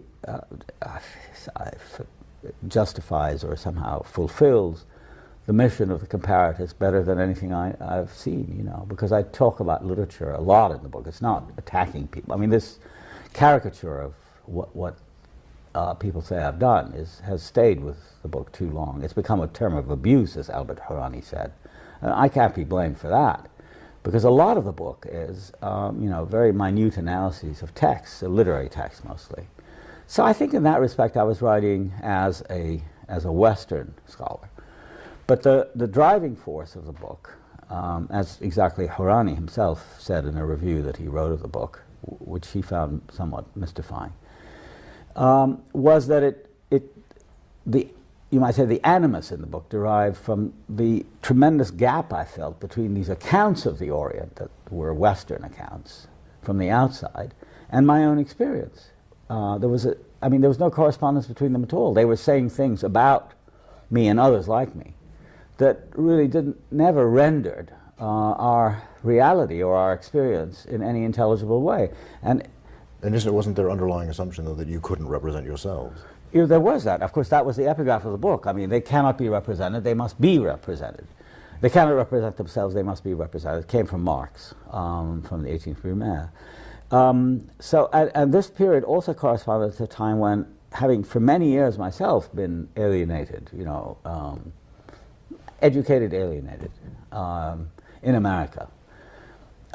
In the early 70s, well, I got married for the second time in 1970 to a Middle Eastern woman, Mariam, an Arab woman. And I had a sabbatical in Beirut. This is very important to This is when we met. What? This is when we met. When you had this is when we met, exactly. We met in Beirut in 1972. I was there. You were lecturing on Foucault. I gave one lecture on Foucault, that's right. But what I was really doing, which you may not have known, was I was being re-educated or re-educating myself through tutorials on a daily basis with our friend, my father's old friend, a retired professor of Semitic languages at AUB, Anis Freha. And I would go to him literally every day, 7 days a week, for 3 hours, from 7 to 10 in the morning. He was an early riser. For Arabic? What? For Arabic. And I studied Arabic from the start, you know, which I'd never, I mean, I'd had it, I suppose, but I'd forgotten it or it had been pushed aside. And I focused on, first on philology, so I learned all the principles in a comparative perspective, because he knew Hebrew and Aramaic and so on. So we did that, and then after 3 months of that, we started reading texts. And one of the things that struck me is, of course, I had known nothing about them, was when we read Mahfouz, I read Al-Ghazali, I read Ibn Khaldun, I read all the great classics, Taha Hussein, etc., etc. I realized, you know, that even my own idea of what we were was so basically uninformed by the reality, which was much more complex and interesting, that was part of what went into the book. I say, well, how do these guys talk about this? And even the greatest of them, like H.A.R. Gibbs, who was a professor at Harvard, a university professor when I was a student. I never met him or saw him, but I read his book on Arabic literature. I mean, it was an admirable book, but it treated the literature like it was written by dead people, you know, rather than the living expression of an actual, you know, human being, which is what so much of it was. Even the most classical, you know, like the poets of the Abbasid period and Ghazali and others. So that was very much at the back of Orientalism, although I didn't make any reference to it, except I was aware that one could talk about a tradition that lay outside the Western tradition with the same concerns, sort of existential human and humanistic concerns, and that was very important to me. But what was the connection you postulated between this scholarship, this Western scholarship about the Orient, and power? Well, the idea was that, going back to Napoleon, I mean, that if you wanted to, not just to go in and rampage if you were coming from the outside, but you wanted to go in and impose your own reality on these people by, to rule them. You had to know them. And then I remarked that all the great successful imperial adventures, well, not adventures, expeditions. I mean, of course, the next step was to look at the British in India, and then later the French in North Africa. After Napoleon's adventure was an adventure. It was short-lived. He was defeated by Nelson a few months after he arrived, and he left. But of course, the team of specialists stayed on to complete their work. It took them 4 or 5 years. But if you want to actually rule a country, you really have to do it by knowledge. You have to know the natives. And I noticed, for example, in the works of Kipling, his greatest book, perhaps his only good novel, Kim. I mean, it's the most satisfying thing he ever wrote.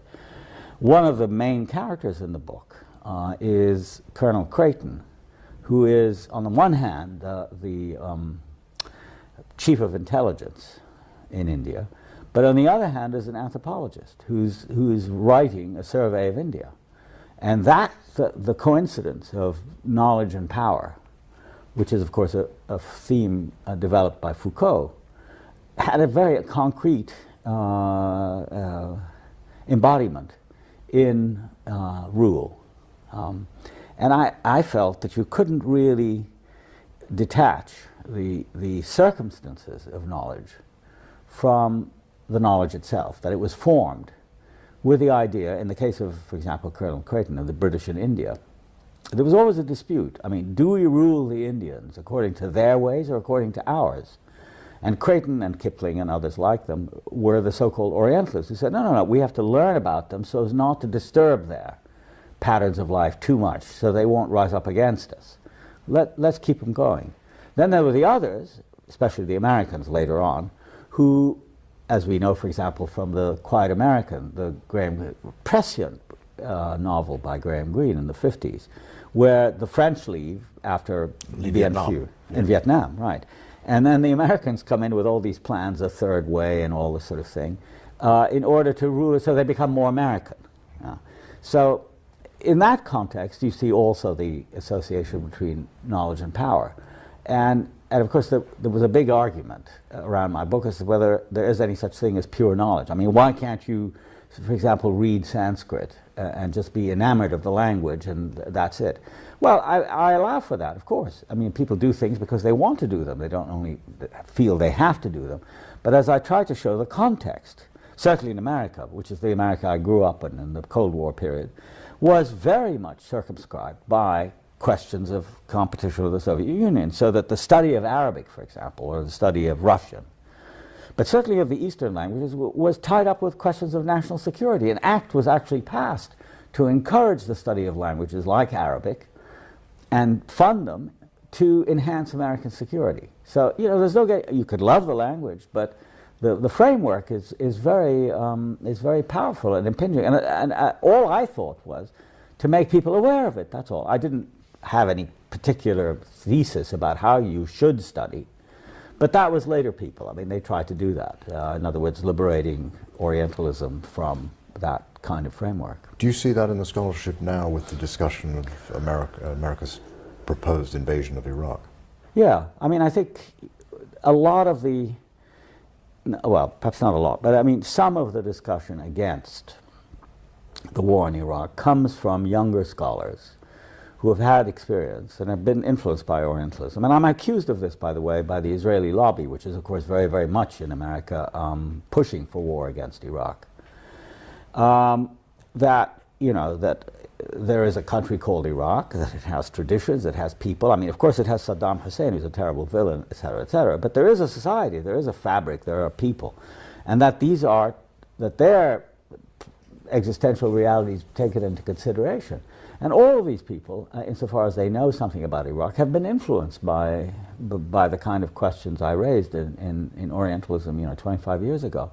But in general, the other part of what I was trying to do in a later book connected to Orientalism, namely covering Islam, which came out 2 years later, and the question of Palestine, I realized how hopeless it is to change the mass media. In other words, you could have effect on scholars and intellectuals who may or may not agree with you, but at least there is some debate there. With the mass media, it became impossible because the constrictions of pictures and representations increased over time. It's as if, the kind of thing I and many other people after me wrote had no effect whatever. We were back to the demonization of Islam, and the other became the foreign devil, and that whole arsenal of things. And that's what's mobilizing the country. And now, because of the Bush administration, there's a very heavy Christian infusion, the right-wing Christians who think that these are the enemies of, Pat Robertson said, Islam is a violent religion and Muhammad was an imposter. I mean, those are medieval arguments about the man. So that even as a secular person, which I am, I found them, impoverishing and terribly reductive. In Orientalism, in what way does visual art historically fit into the scheme?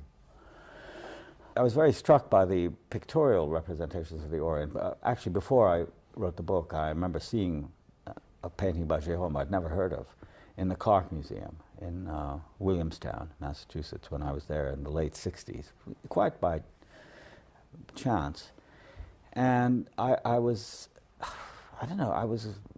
sort of bowled over because of its representation of an Orient that I've never seen, and probably it even outdid the Orientalist films that I grew up on, like the Arabian Nights and the films with Sabu and John Hall and Maria Montesiva Baghdad, all that stuff, which played in Cairo and Palestine, I remember, with great regularity, and they were among the favorite things that we could see because they were so romantic and so colorful. So the first thing was the color.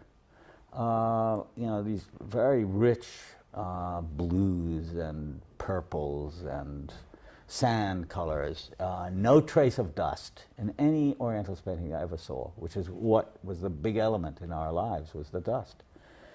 And then, of course, the people were fantastically overstated. It was like every one of them was in italics, just tremendous mustaches and great burnouses and robes and sitting alongside nakedness, of I thought rather prurient kind. And the painting that became the cover of Orientalism was this Jérôme called The Snake Charmer, which is really about a boy, whose back is to the viewer, with a snake, a naked boy, and a group of what can only be described as dirty old men sitting against the wall of this clearly Oriental building, Arabic building, with Arabic inscription on it. It took me quite a while to realize that the Arabic was not Arabic. It looked like Arabic, but it wasn't actually Arabic.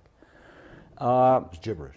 Yeah, it was gibberish. But it was a fantastically, it's the kind of thing you wouldn't even think twice about, but because I kept coming back to it, so it was my bad Arabic, I couldn't, because it's in a kind of script that's difficult to read. But then I realized that it really wasn't Arabic. But it had this realistic effect on the other hand. So that's why they had such a big market. They actually, Jérôme actually did live in North Africa. But they became generic paintings. It didn't matter where you were, whether you were representing Egypt or North Africa or Syria or the Gulf. That was the type, and it dealt in types. There were some great Orientalist artists like Delacroix, who really did wonderful things as a result of his visit to Algeria. But there too, it wasn't specific to Algeria. There was also, it took in the Ottoman Empire, the Eastern Ottoman Empire. And sex and violence were very crucial to that. It was latent sex or sex and death, another motif. And I thought, that it was really astonishing that the people of my generation began to admire this particular kind of art. It was so removed from, you know, the rather sordid realities of our present day Arab world, that over time, perhaps partly because of my book, the Orientalists became very valuable items in Arab houses. I mean, wealthy Gulf people who'd come to London in the 70s and the 80s bought them all up.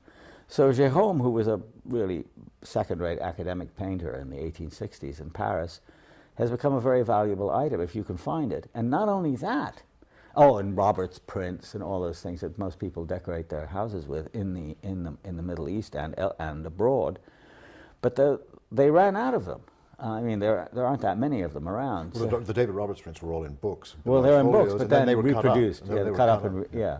But I'm talking about the color. You know, the great academic Orientalist painting, that they developed a kind of thriving market at lower prices by having pictures like that sort of copied and made in Beirut to sell in London as Orientalists, and you know, copies and copies, and then finally they end up in Baghdad, because Baghdad after the Gulf War was, you know, ruined as a city, but it had a large population of draftsmen and painters, quite the largest in the Arab world, and they were dragooned into doing these paintings, and so you could buy them in London, not knowing that they were painted in modern-day Iraq. And then that became outstripped by a larger volume of these paintings done now in China. You know, with obviously inflected a bit with Chinese features, but the same scenes. You know, snake charmers and harems and odalisques and you know, yeah, exactly. Ingres was another one of these painters. Yeah, it's quite a story, but the attachment. What sense do you make of it? Well, I mean, it's the Orient that sort of goes. It's sort of a surrealistic or hyper-real Orient, the Orient we would like to have. I mean, even as Orientals.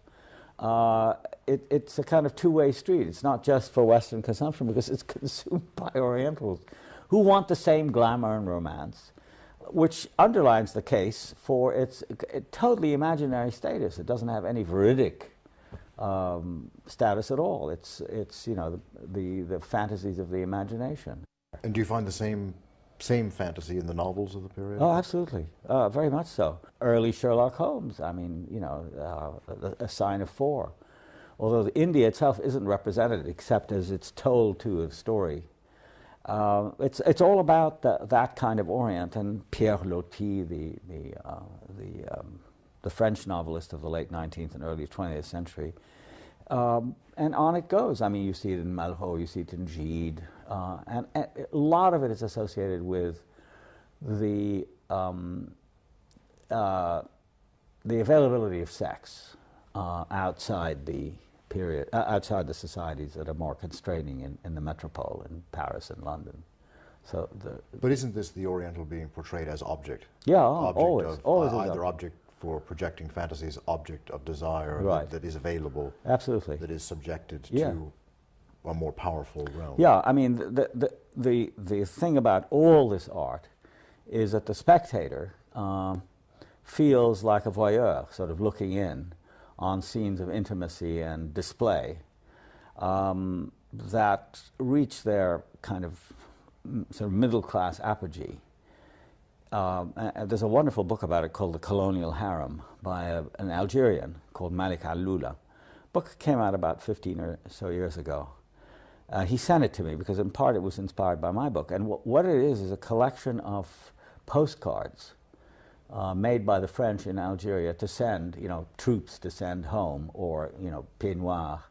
And all of them are of women, naked women, women who are, you know, sort of living in harems, and many of them, as he says in the book, posed. I mean, they go out and find them and put them together in a studio so that the taste is titillated that way. Yeah, and that's the complete objectivization and sort of consumer quality of the Orient in a very vulgar way. And of course, Hollywood movies play to that. I mean, Rudolph Valentino and the Sheikh, or the Sheik as it's called, comes out of the same thing, as does, for example, the novels of Edgar Rice Burroughs. I mean, Tarzan. There's a I think the third or fourth of the Tarzan novels is about. It's called The Son of Tarzan, and it's where Greystoke, who's an English lord, actually goes to North Africa and befriends or is befriended by a dancer from the harem in Algeria. And has nothing to do, any more than the novels have to do with Africa, it's nothing to do with it, but it's hooking on to this fantastically rich and seemingly unending stream of fantasies. Yeah, Which the Orient itself, you know, begins to consume. Yeah, of course. and accept. And well, I don't know, accept, but certainly. But does it do what we're calling Orientals or Arabs or other people in the East? Yeah. Do they come to see themselves in these terms that were portrayed by No, others? only I think it's a class thing. I think it's a middle class fantasy of what you put on your walls. I mean, if you have a kind of bourgeois home, but amongst people like Marxists, people connected with obviously with women's movements, feminism, with the Islamic movements, these are all anathema because they traduce the reality and are very vigorously attacked. I think one should take them with a sense of humor because they're really much more revelatory of the people who produce them than they are of anything else.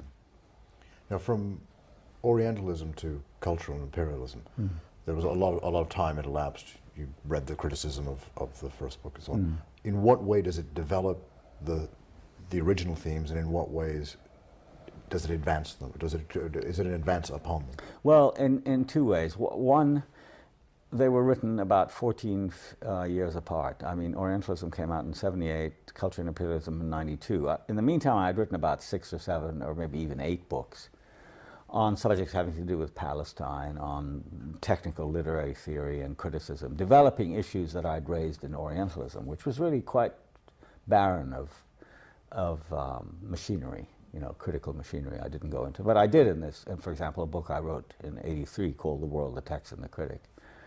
I also worked with images in a book I wrote with the photographer Jean Moore. And I worked on the history of the intellectual in the Rees lectures I gave in the early 90s. So I had a lot of different concerns. I also wrote a book about music. But then I felt it was because I was very concerned with the aftermath of Orientalism that I wanted to expand it, first of all, to include other regions of the world where representation and rule, or knowledge and power, if you like, went together. So I talked in Culture and Imperialism, I talked about Africa and India and other places where there had been the Caribbean and so on. And the second thing that I didn't do in Orientalism, I just tried to present the case, for this manipulation of a complex reality for the purposes of not just of consumption but also of domination. But in Culture and Imperialism, I took the next step, which is to see, well, why did I think, I asked myself the question, why did I think that Orientals had simply accepted it passively? That was the impression I gave in Orientalism. But I realized then that by my writing the book, I had obviously tried to resist it. And I became very interested in the history of resistance. And that was a second addition to Orientalism, which was to look at opposition, both at home. There were dissenting writers and intellectuals and activists who always, and that was a major discovery, who always took their lead from the colonies themselves. In other words, that when there was a national movement in India, when the Congress Party was founded in 1880, then you start getting echoes of that in British society at home. That I found very interesting, the formations of anti-colonial movements, which happened all over the world, where, by the end of the 19th century, the European empires controlled 85% of the world, so it's impossible that everybody was just submitting blindly to it. And I found also tremendously interesting the reflection of one region on another. For example, Ireland, about which I say a lot in Culture and Imperialism, I didn't even talk about in Orientalism, but Ireland and the Caribbean, Jamaica in particular, became identified with each other in the European mind. There's a wonderful Daumier print where two of his, sarcastic lawyers, I think in the 1860s, just around the time of the Governor Eyre controversy, are saying one to the other, said, "Oh, look at the Jamaicans, how much trouble they cost," and the other one saying how much the Irish are giving the British trouble at the same time. And the first one responds, "Yeah, but they're all niggers together. Ils sont tous des nègres," he says. So, that became very interesting, and the cross back and forth, where you get exceptional figures like Conrad, in the early 20th century, or at the end of the 19th, in a book like Heart of Darkness, where he's making the point that not only are these horrible things going on out there, but their origin may in fact be in our own hearts back here in London and Brussels and so on and so forth. And so I dealt with all of that, and then I also dealt with the emergence of, I guess, what you could call a kind of liberation theory, which comes out of nationalism and the movement for self-determination and independence, which is where the Congress Party takes over from the British in 1947. But there are prescient figures like Tagore, who understands that nationalism can't be an end in itself, and also Fanon. Unfortunately, there isn't much literature about that. And I try to supply some of that. In other words, why nationalism itself is not enough independence. And of course, that was reflected in my own work and affiliation with the Palestinian movement, where I saw it being transformed willy-nilly from being a liberation movement into an independence movement, where there was an idea about a new kind of polity, where Jews and Arabs could live in a kind of secular democracy, turning into a kind of separatist thing. And the Lebanese Civil War and the struggles between India and Pakistan, and the Irish North-South thing, and I began to be aware of the history of partition as an imperial scheme. All of that is, of course, fed into cultured imperialism, which it wasn't in Orientalism. And also, you've written there and elsewhere on the role of the intellectual in all this, and which is often detrimental or subservient to power, as opposed to the duty of the intellectual, not to betray the people that he should be speaking on behalf of, the real people he should be speaking on behalf of. With that in mind, I remember that in America, the United States' first imperial adventures in the Philippines, when it was conquering the Filipinos, something came into being called the Anti-Imperialist League, which many, William James, Mark Twain, many American intellectuals joined. At this time, with America's monopoly on world power, why isn't there an intellectual equivalent to the Anti-Imperialist League at that time? It's a very good question. And the last part of culture and imperialism, I talk about that. I talk about America and the absence of a long dissenting tradition, or at least one that sustains itself into national politics. I came to the conclusion in America, because of its size, because of the tremendously constraining power of the two parties, that political activity had been channeled into, to my mind, very conventional kinds of politics, which rapidly became the politics of special interests. And Republican Democrats, really, that didn't matter. And there was a kind of almost lackadaisical, haphazard assumption of imperial power that occurs. I used to think it occurred around the time of World War II, after the demise of the French and British empires, and the others later, the Dutch and the Belgian and all that. But I think it really is much earlier than that, and you can find it in the literature of the 19th century. I mean, that's why Moby Dick is so extraordinary, because there's this assumption of a kind of errand into the wilderness, which goes back to the Puritans. I remember a very significant book is by Perry Miller, whom I heard as a student lecture. I went to his freshman class, huge lecture hall at Harvard when I was a graduate student, on American literature, and his emphasis on the Puritans, which I think is, sort of distorted in a way, because there were other histories, going on. I mean, certainly the history of the Native Americans who were exterminated, that was significant. He never talked about that. What he did talk about, however, was the extraordinary violence of American history. And it's almost accepted and somehow, not exactly papered over, but justified religious application in this notion of exceptionalism, the errand into the wilderness, the madness of Captain Ahab, who will go after the white whale, even though destroyed his family, he destroyed his ship, destroyed him, tore half his body off of it. But the last scene of the novel, he's going off, tied to the whale, to his destiny, which he thinks is fulfilled in this kind of Well, I found the same thing in America, where on the one hand there's a kind of apocalyptic sense of our mission to kind of rule the world, but also the assumption that we're good. That nothing we do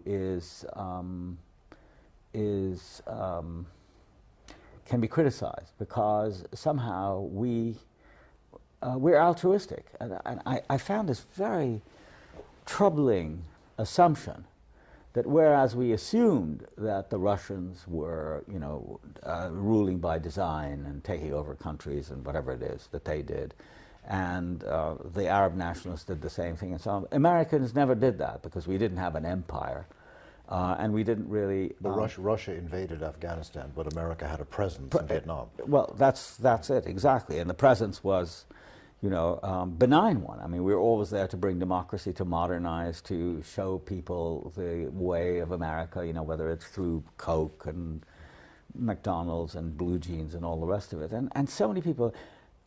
And there I found the provincialism of the American intellectual is such that they were, really insulated from the depredations of American power throughout the world. That's number one. Number two, the geographical spread of the country was such that there was no coherence to an intellectual movement of dissent on imperial grounds. I mean, it happened during Vietnam because so many Americans were being killed, right? But if they weren't being killed, as in Iraq during the Gulf War, which is what my book Culture and Imperialism ends with, then it's it's not as important a matter as your own career in the university. And of course, a lot of intellectuals in America are academics, and there isn't much of an affiliation with other groups in other countries. I mean, you do see it a bit in the African American community, where there's an interest in obviously American policy towards Africa, the Chinese American and policy towards China and India and so on and so forth.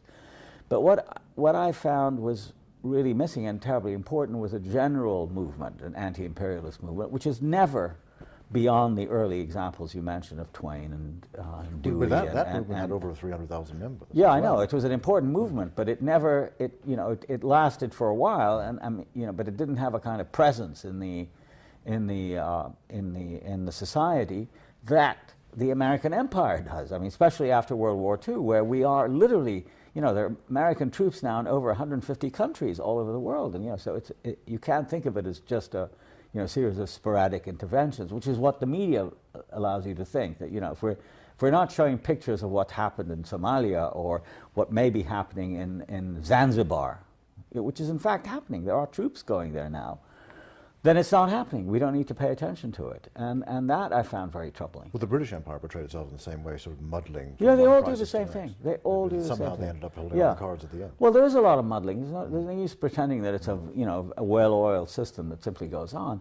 But a lot of it has to do, I think, with personal advancement. But why do so many, a question I ask myself, why do so many economists and political scientists and sociologists and so on, why do they think that it's important to be in Washington? Why do they want to address their stuff to, the whole question of policy in America, this didn't really exist in England because there was a class associated. In America, it's this general aspiration of academics that they want to be policymakers, they want to be involved in the making of policy, and so there's something on the Kissinger model. And they believe really in something called the marketplace of ideas, that it is all part of freedom and democracy, that it's done by the market. And very little attention is paid to the rather more sinister formations that exist in the, for instance, there are 500 congressional districts in America today. Every single one of them has a defense industry in it, of some kind, so that spending on defense, the enormously inflated defense budget of almost $400 billion, is not connected to questions of empire and defense, but rather connected to jobs issues. I mean, those kinds of arguments are very difficult to sustain in America today. I mean, somebody like Ralph Nader in the 2000 election tried to do it, but he was thought of as a renegade, a man who was actually damaging the Democratic Party, which to me was indistinguishable from the Republicans. You know, and I'm not sure that since, you know, the September 11th, it would have made much difference whether it was Gore. Probably Gore would have been worse than had he managed to pull out the election than Bush. But certainly the absence of a discourse of dissent, intellectual dissent, is highly marginalized in American society, and in the end can be identified with individuals rather than with movements. When you talked about Britain, anti-colonial movements growing up in Britain in response to the establishment of the Congress Party in India or in South Africa and so on. First of all, isn't there that same thing in the United States? And second, because there is resistance to American global domination everywhere, particularly from the Islamic world.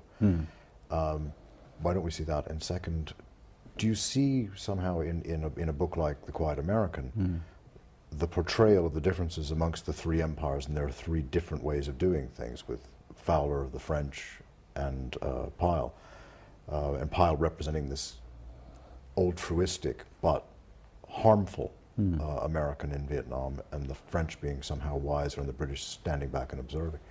But I want to ask you about it both in literature and in reality.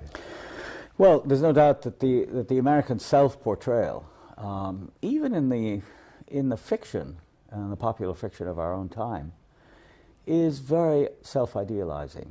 You know, and even if you read a novelist like Mailer, there's something romantic about being an American, and the sordid and harmful effects, the long-term effects of being an American in the world are really simply not present. And if you think of the major novelists of our time in the United States, you'll find that most of their work really concerns only America. I mean, think of Faulkner. Faulkner had no interest whatever in the world outside really the South. I mean, he's a very great novelist. I'm not trying to put him down. And in the case of Hemingway, I'm just thinking about the classics. I mean, Hemingway was interested in the rest of the world, but really in very limited terms, having to do with hunting and sort of manhood and virility and this sort of thing. And then in our own time, people like Mailer and Roth. I mean, Roth is one I think deserves a Nobel Prize. He is so much really the quintessential American novelist. But there too, except for a few scenes in some of his novels having to do with the West Bank, where he talks about Israel. Well, I was thinking of the Zuckerman books. Where he refers back to it because he went to. No, there's scenes, a whole scene on the West Bank amongst the settlers. He's very interested in the settler movement. But I mean, it's really seeing Israel as a part of America, and crazed part. I mean, it's really very devastatingly critical. Yeah, there are some scenes set abroad, but not in the context of empire. Which is what somebody like Green does, and obviously before Green, Conrad, Kipling. There's a whole tradition of that. We don't tend to think in those terms, in America. I don't know. I don't quite understand it, why that should be so. And Bellow, the other Nobel Prize winner, for him, Europe represents basically, the Weimar Republic. I mean, it's very sentimental, and I think rather false picture. He's a much less interesting figure to me. So I think, I think the concern is always very much more narcissistic amongst Americans, and where there isn't much intercourse between, except in a novelist like Pynchon, but he's so eccentric that you really can't generalize, who really does seem to talk about Africa and the rest of the world in great historical, sort of Melvillian terms, let's say. But he's an eccentric. He isn't part of the mainstream. He isn't somebody who people read. And as a result, I think there's this sort of glossing over, the imperial effects that were so central to culture 100 years ago in Britain and France and other countries. I mean, Holland also. So there's that, which is a problem, kind of provincial. And the other thing is that very striking and not commonly admitted, in fact never admitted, that American education is deeply ideological. In other words, there's a tremendous amount of emphasis placed on America as opposed to the United States. Americanization, which is fought the world over, I mean, as it's resisted, in America is considered to be not only the acceptable but the necessary and desirable thing. So that in an immigrant society, until recently, as an immigrant, you came there in order to forget and obliterate your past. It's only recently, with the rise of, of ethnic consciousness and the writing of history, as it were, from within, the role of workers and the ethnic minorities that contributed to the people's history of the United States, as Howard Zinn calls it. But that's a very recent thing, and it's deeply lamented by the American establishment. Arthur Schlesinger writes a book called The Disuniting of American History, because people write history from a different point of view than that of Henry Adams and Bancroft and Beard and all the others.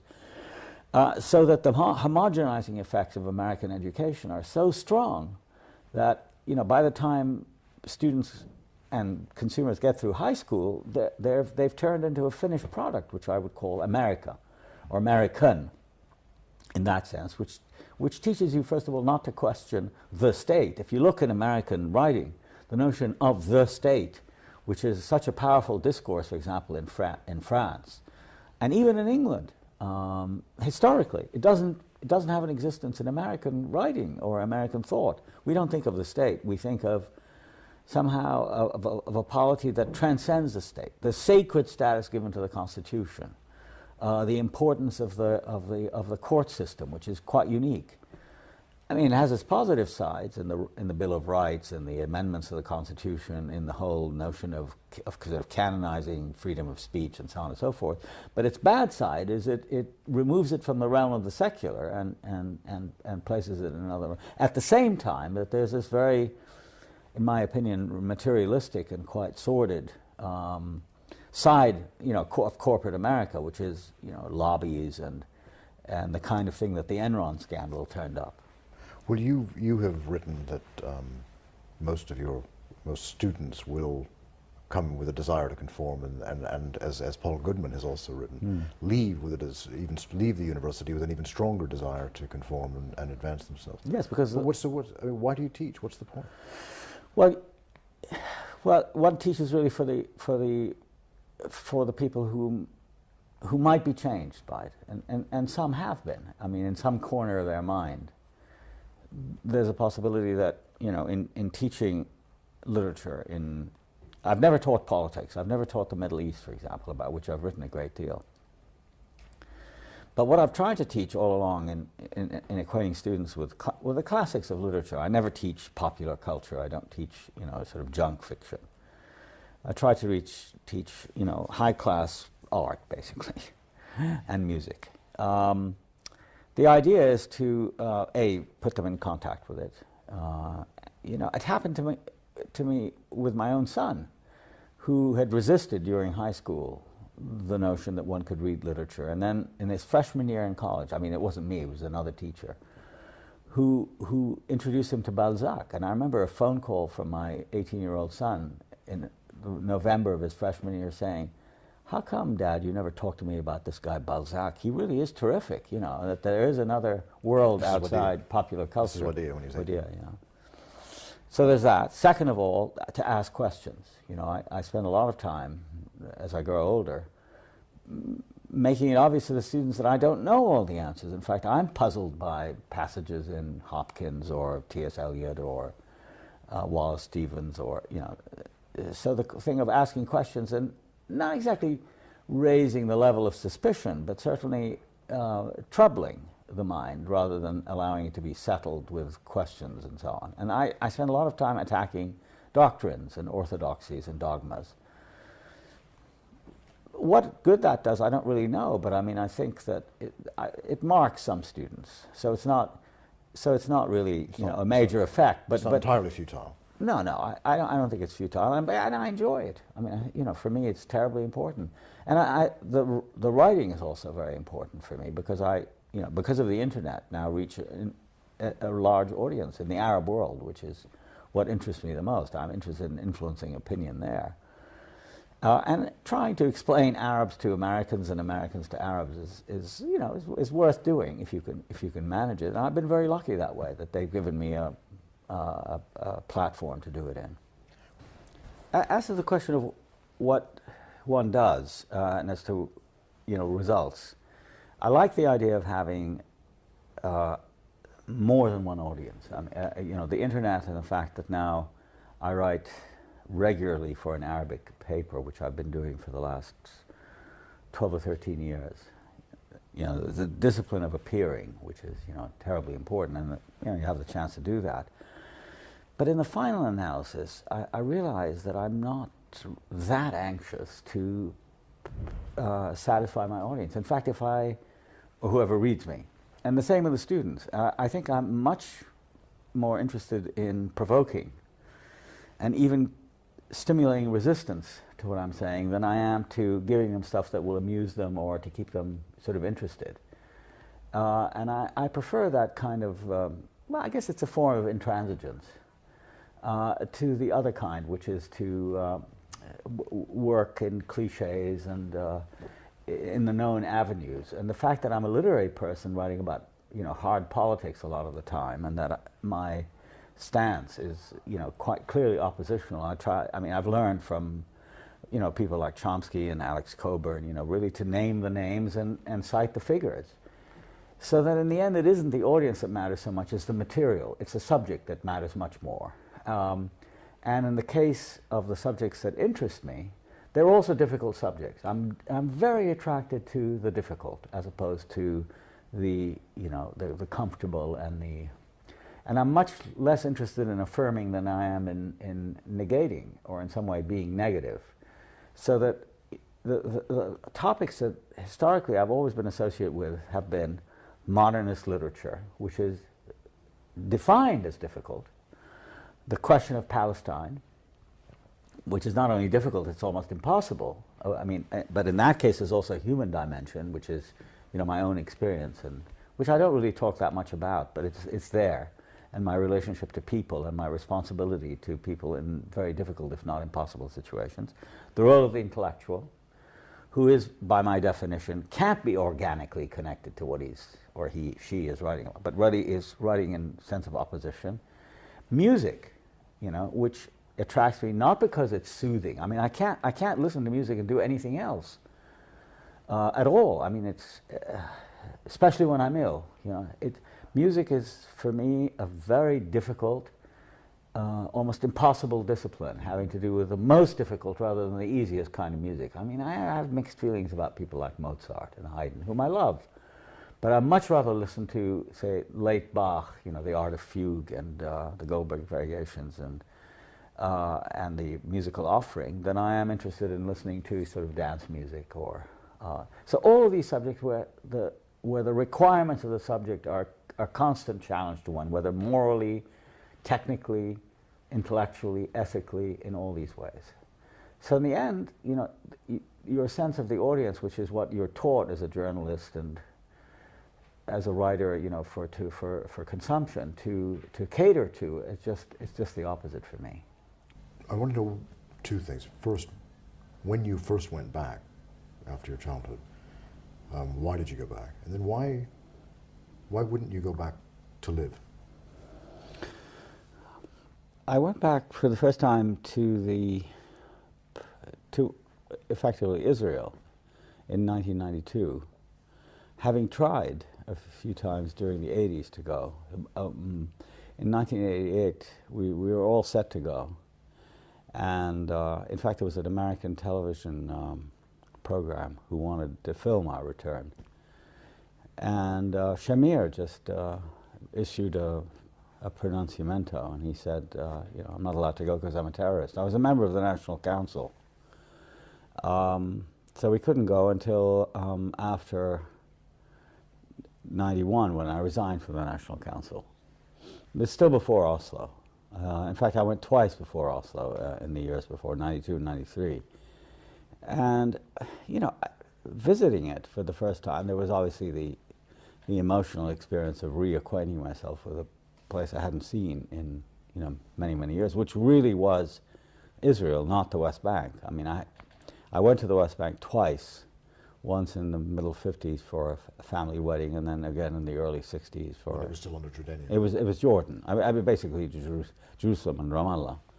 But it was East Jerusalem, of which I had no memories at all to speak of, except the old city wandering around in it. Because you grew up in the West Side. We were completely on the West. And of course, the church, I mean, St. George's, where I was baptized, and the school were in the, in the East. But aside from that, they were just places one passed through, usually on the outside, not through the old city.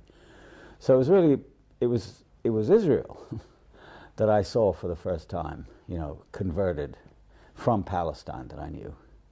And it was pretty traumatic in a way, because I kept trying to understand not only how it happened, but why. Why was it possible to just transform a place that had been something completely different into something, about as different as you could come around to. And especially places like Nazareth, which I had practically no memory of, but had been my mother's city, where she was born and grew up. And then Haifa, where one of my uncles lived. It was all deeply foreign and quite, to me, repellent, because the thing that struck me about it was that wherever you looked, any empty space was encircled with barbed wire, and there were lots of soldiers, more so than in any Arab country. Soldiers and armed people wandering around. Otherwise, it was fairly peaceful. And since we were Americans, we didn't have trouble entering entering. Leaving was very difficult. But I never thought about returning, really, to live there. In a sense, it was it was a different place, and the West Bank, from my point of view, was was a new place, and I would be going for what in the end seemed to me to be not authentic reasons. It would just be sentimental. I felt I could do more in America.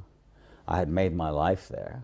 And most important of all, I was sick, and I didn't feel that if I went to the West Bank, there would be much point to my endlessly trying to find doctors and hospital and so on and so forth. In the meantime, some of my friends went back. My closest friend, Ibrahim Abulurd, left America after 40 years there, and and left Northwestern, where he had been teaching for at least 30 years. And went back to Beers 8. I was tempted, and in fact I thought often about going to teach there. I wasn't even able to do that. It just never worked out. That all of my visits were simply short ones for a few days, or maybe a week or 2 weeks at most. And I regret it very much, but I just didn't feel I had the strength. As the years went on, I got more and more tired, and worried about getting sick, and so it just passed. But my involvement was no less great, despite that fact. And in the end, I think it was an involvement based really on the sense of a cause, rather than that of an actual place and a nationalist thing, which moved me somewhat. But it was the injustice and the fact that there were so many people whom I felt I couldn't help by being there. I felt I could do more by being away, in the West, as it were.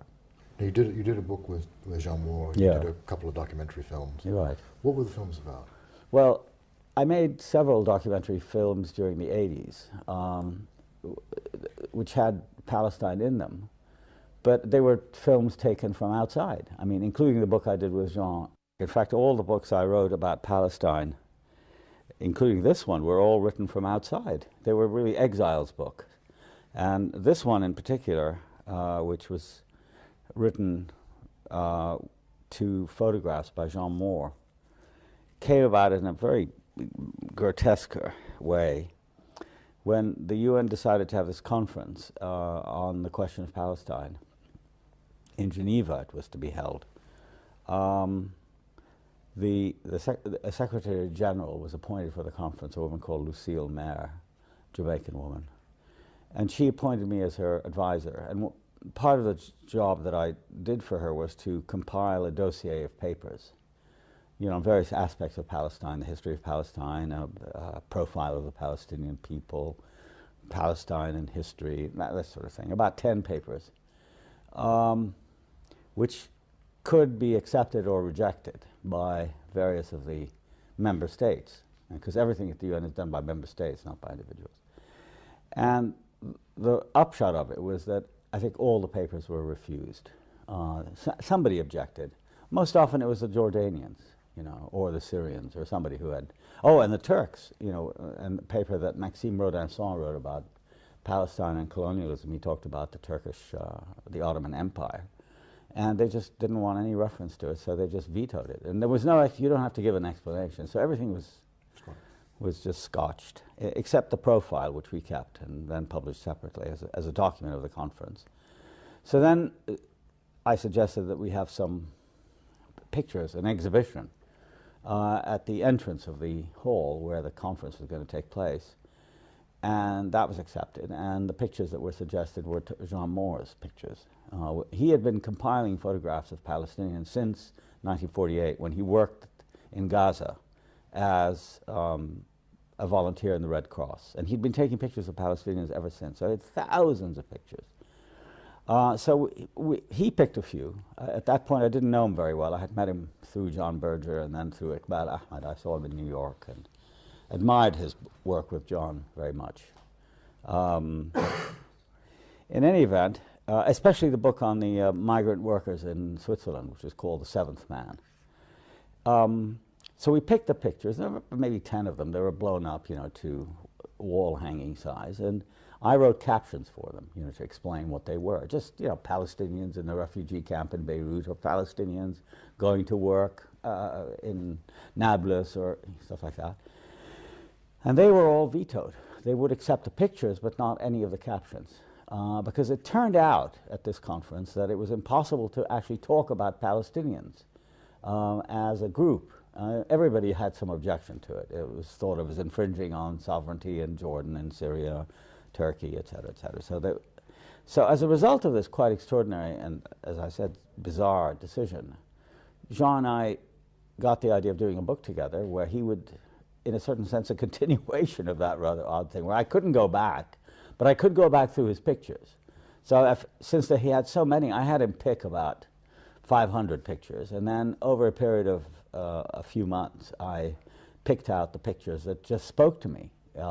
And then I arranged them into subgroups, and a narrative of some sort, or not a narrative, a form of some sort emerged from them. All of them based on absence, you know, because with a few exceptions, I didn't know any of the people in the pictures.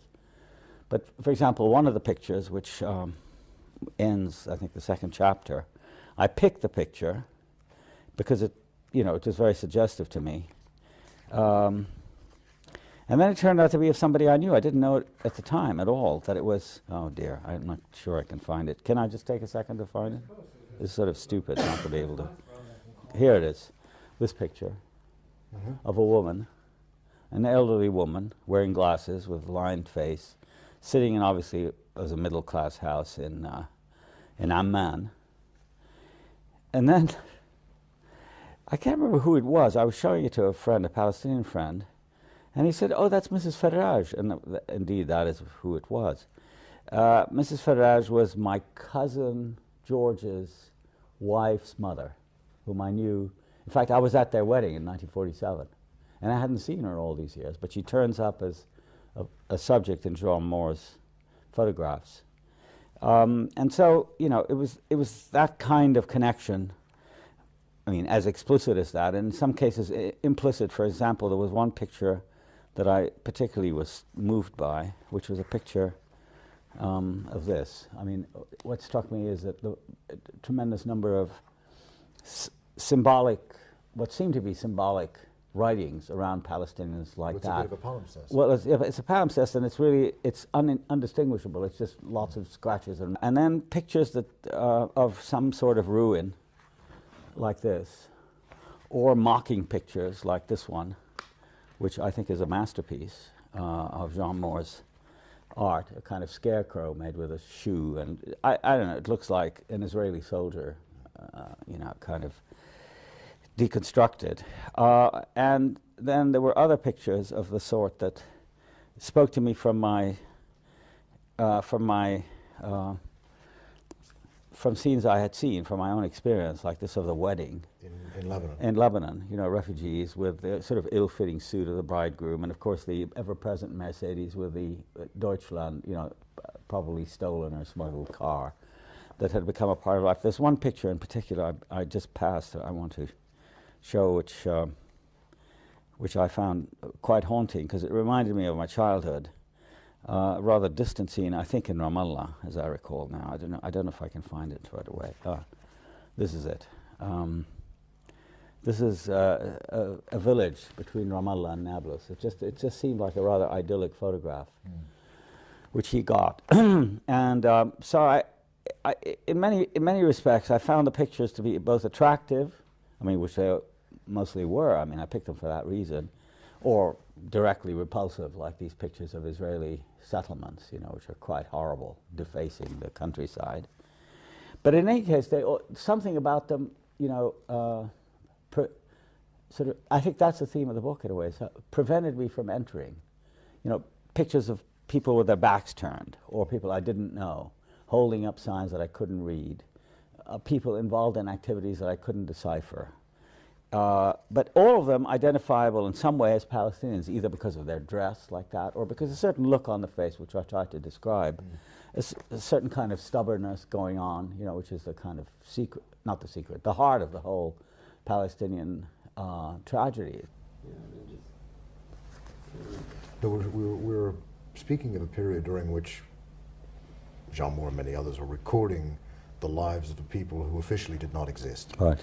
And proving their existence became paramount. And I suppose writing and photographing and documenting the actuality of them was a way of proving that they No, I didn't think of it. Yeah. No, not you. I'm just thinking in Yeah. general of that period. I mean, after '48, you didn't have to be Palestinian. You could have been Lebanese. Yeah, right. You probably right. thought of it for a time Right. because of your connection to Lebanon. Thought of yourself as Lebanese, and many Palestinians had that experience. Yes. Golda Meir told Frank Giles of the Sunday Times, "There is no such thing as a Palestinian." That's people. right.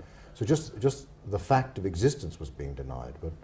But that was an earlier period. That was an earlier period. When did that end? That period. Well, I would have thought after the '67 war. I mean, there were, I mean, you know, right through the '70s, as I recall, when I would give talks, let's say in America, there would be demonstrations with young Jewish and maybe other kinds of people walking outside with, you know, posters saying there is no Palestine. I mean, that went on for quite a while. But, you know, after the emergence of the PLO in the post-'67 period, then I think it became impossible to deny the existence of a people and of an organization. I mean, that really is the PLO's and Arafat's greatest contribution, was that he made it possible for Palestinians to have a specific identity rather than, you know, than to just be a people or just a collection of individuals who had... Beg your pardon? Or refugees, exactly. And one of the things I wanted to do here, to go back to the conference in the early '80s on Palestine, was, you know, to write about the Palestinians in such a way where I took for granted their existence, and I wanted to say certain things about them that, you know, meant something to me. It's a very personal book. It's not meant to be, you know, an official book. In fact, you know, very unofficial in that respect, and as I say, an exile's book, and written by somebody who hadn't been back. So it had a kind of existential core to it, which was at the time for me very important. And anyway, but the PLO, which emerged in Jordan in the late '60s, was for me the great event after '67, which was a devastating time, that, you know, by a series of coincidences made it possible for me to return to the Arab world for the first time since I left in '51, 20 years before, with some sense of familiarity and belonging. I mean, you know, for example, when I was a student, I would go back in the summers, and it was, you know, there was something transitory about it. I would go away, we'd spend some weeks in Cairo, and then we would go to Lebanon for the rest of the summer. And, you know, gradually I became involved in my own sort of professional career and whatnot. And then '67 happened, and I started meeting people at the UN. We would gather there in great helplessness. There was not much to do. But it wasn't until '68 and '69 that I suddenly found myself going to Jordan, which I'd never been to before, although a large number of my relatives who were expelled in '48 ended up in Jordan. So I got reconnected with them, and in the process, it happened that the PLO was becoming a visible and rather powerful force there. And I met relatives of mine, like Kamal Nasser, whom I'd seen in Cairo in the '50s as an exile from the West Bank, who is now the spokesman of the PLO. And Hanna Mikhail, another friend of mine whom I had, we were contemporaries in school. He had been at Haverford, I at Princeton, and then we were together at Harvard. Had been teaching at the University of Washington. He went back and volunteered and became a member of Fatah and continued working with them until he was killed in 1976. So those kinds of connections meant a lot to me politically. And then I got remarried in 1970 to Mariam, who lived in Lebanon, and then I reestablished my, a rather more complete contact with the Arab world. What happened to Kamal Nasser? Well, Kamal Nasser is quite extraordinary. It was that year that I mentioned earlier that I had a sabbatical in Beirut, and he was often in Beirut, and in fact lived there. He would travel somewhat, but most of the time he lived in Beirut, not far from where we lived in Verdun section, not far from Ras Beirut. And I remember very clearly the evening. It was in early April, and we had spent the evening with Kamal and his cousin, who was married to my cousin, Sylvia, and Albert, my very close first cousin and second cousin. And then we got word that my aunt, Nabiha, who had been living in Jordan, had died.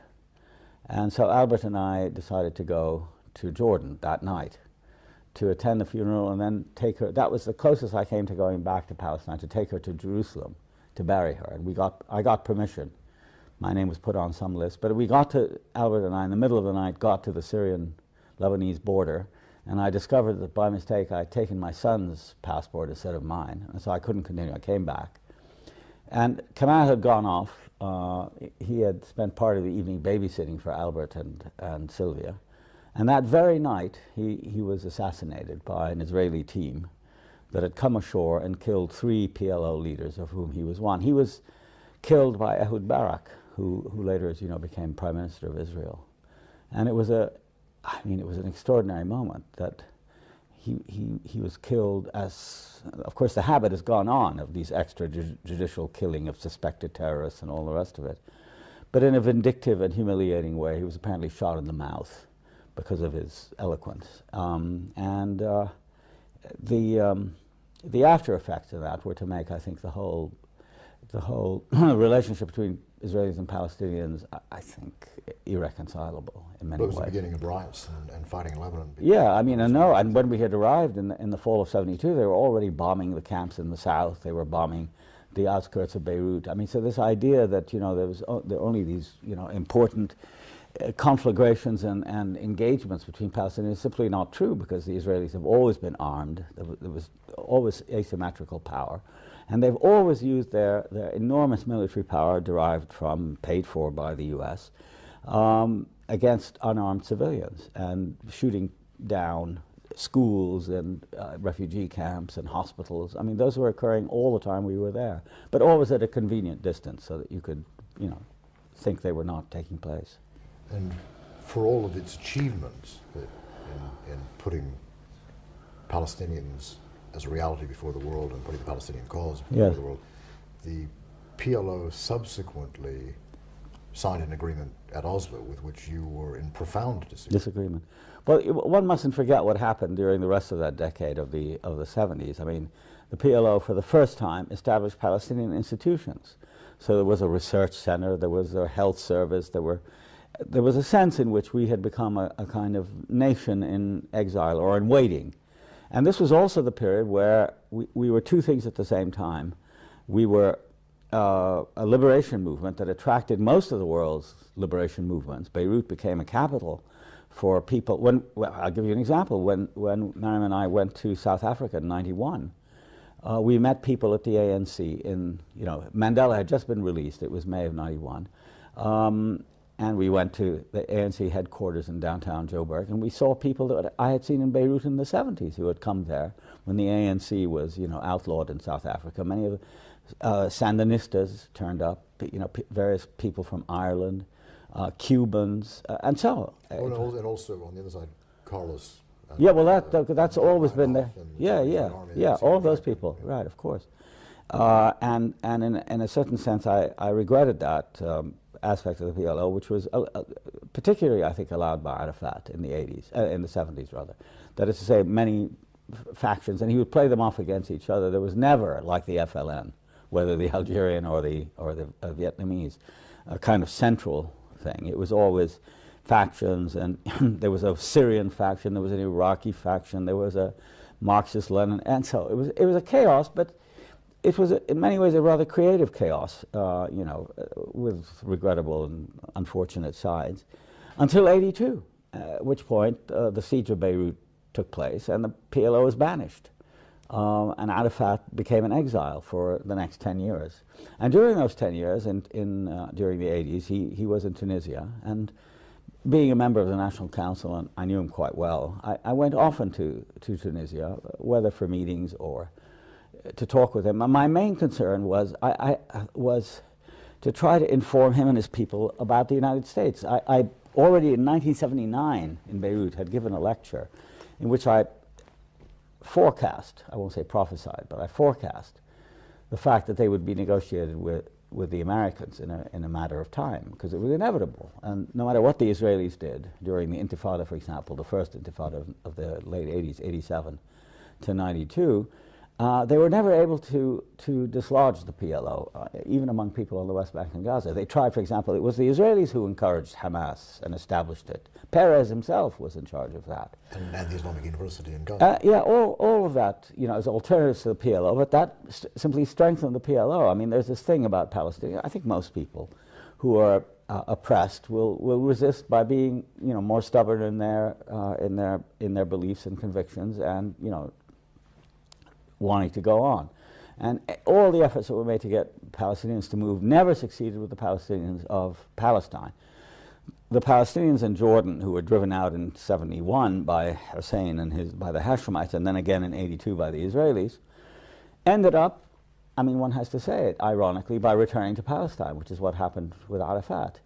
But I knew that the U.S. was going to play an important role, and what I was very early struck by was the fact that not just the PLO, but most of the Arabs, the educated Arabs, many of whom had been in America, educated in America, whether they were Egyptian or Syrian or Iraqi or Lebanese or Palestinian, really didn't, in my opinion, have a deep enough understanding of what America was and what it would be like to negotiate with them. Of course, we had examples.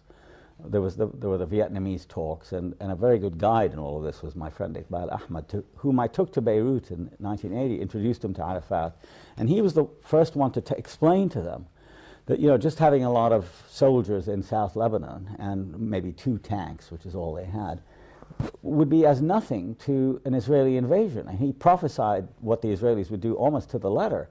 But there was so much investment in conventional ideas about defense that were taken from the Arab armies, which had a very distinguished record of success, that they didn't listen to him. And of course, what he emphasized and what I got out of it was that we need to be creative and innovative and original in our thinking, and really try to work with groups inside Israel and in the West and so on, and focus on that. So when Arafat was in Tunis, that long moratorium when he was, high and dry, I would bring people to Tunis to talk to him about America, about resistance, about liberation, etc.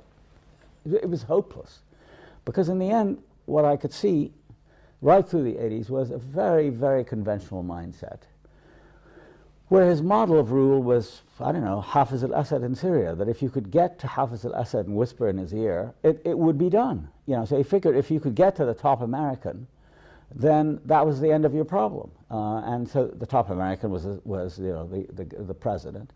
And since, because I was in this ironic position of being a member of the American establishment through my education, being at Princeton and watching, say, during the Carter administration, classmates of mine in the State Department. So it was easy for me to have access.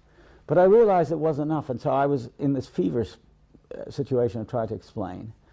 And then I didn't realize at the time, neither I nor Ibrahim, that this was a period when he was, doing his best to contact the State Department to make himself more attractive. And the way he did it, looking back on it, was to make more concessions than anyone else. In other words, he understood. I mean, he's a extremely canny, even brilliant tactician. He represented himself as the only person who could actually deliver the Palestinians. And as time went on after the Gulf War, when he sided with Saddam, I began to be quite disenchanted with him. There were other things when I criticized him openly in the Arab press through an interview I gave in '88 and '89. Our relationship became quite fraught. But I didn't realize how far he would go. And after the Gulf War and the Madrid conference, by that time I was already ill, and I felt very alienated. I realized that he was up to something.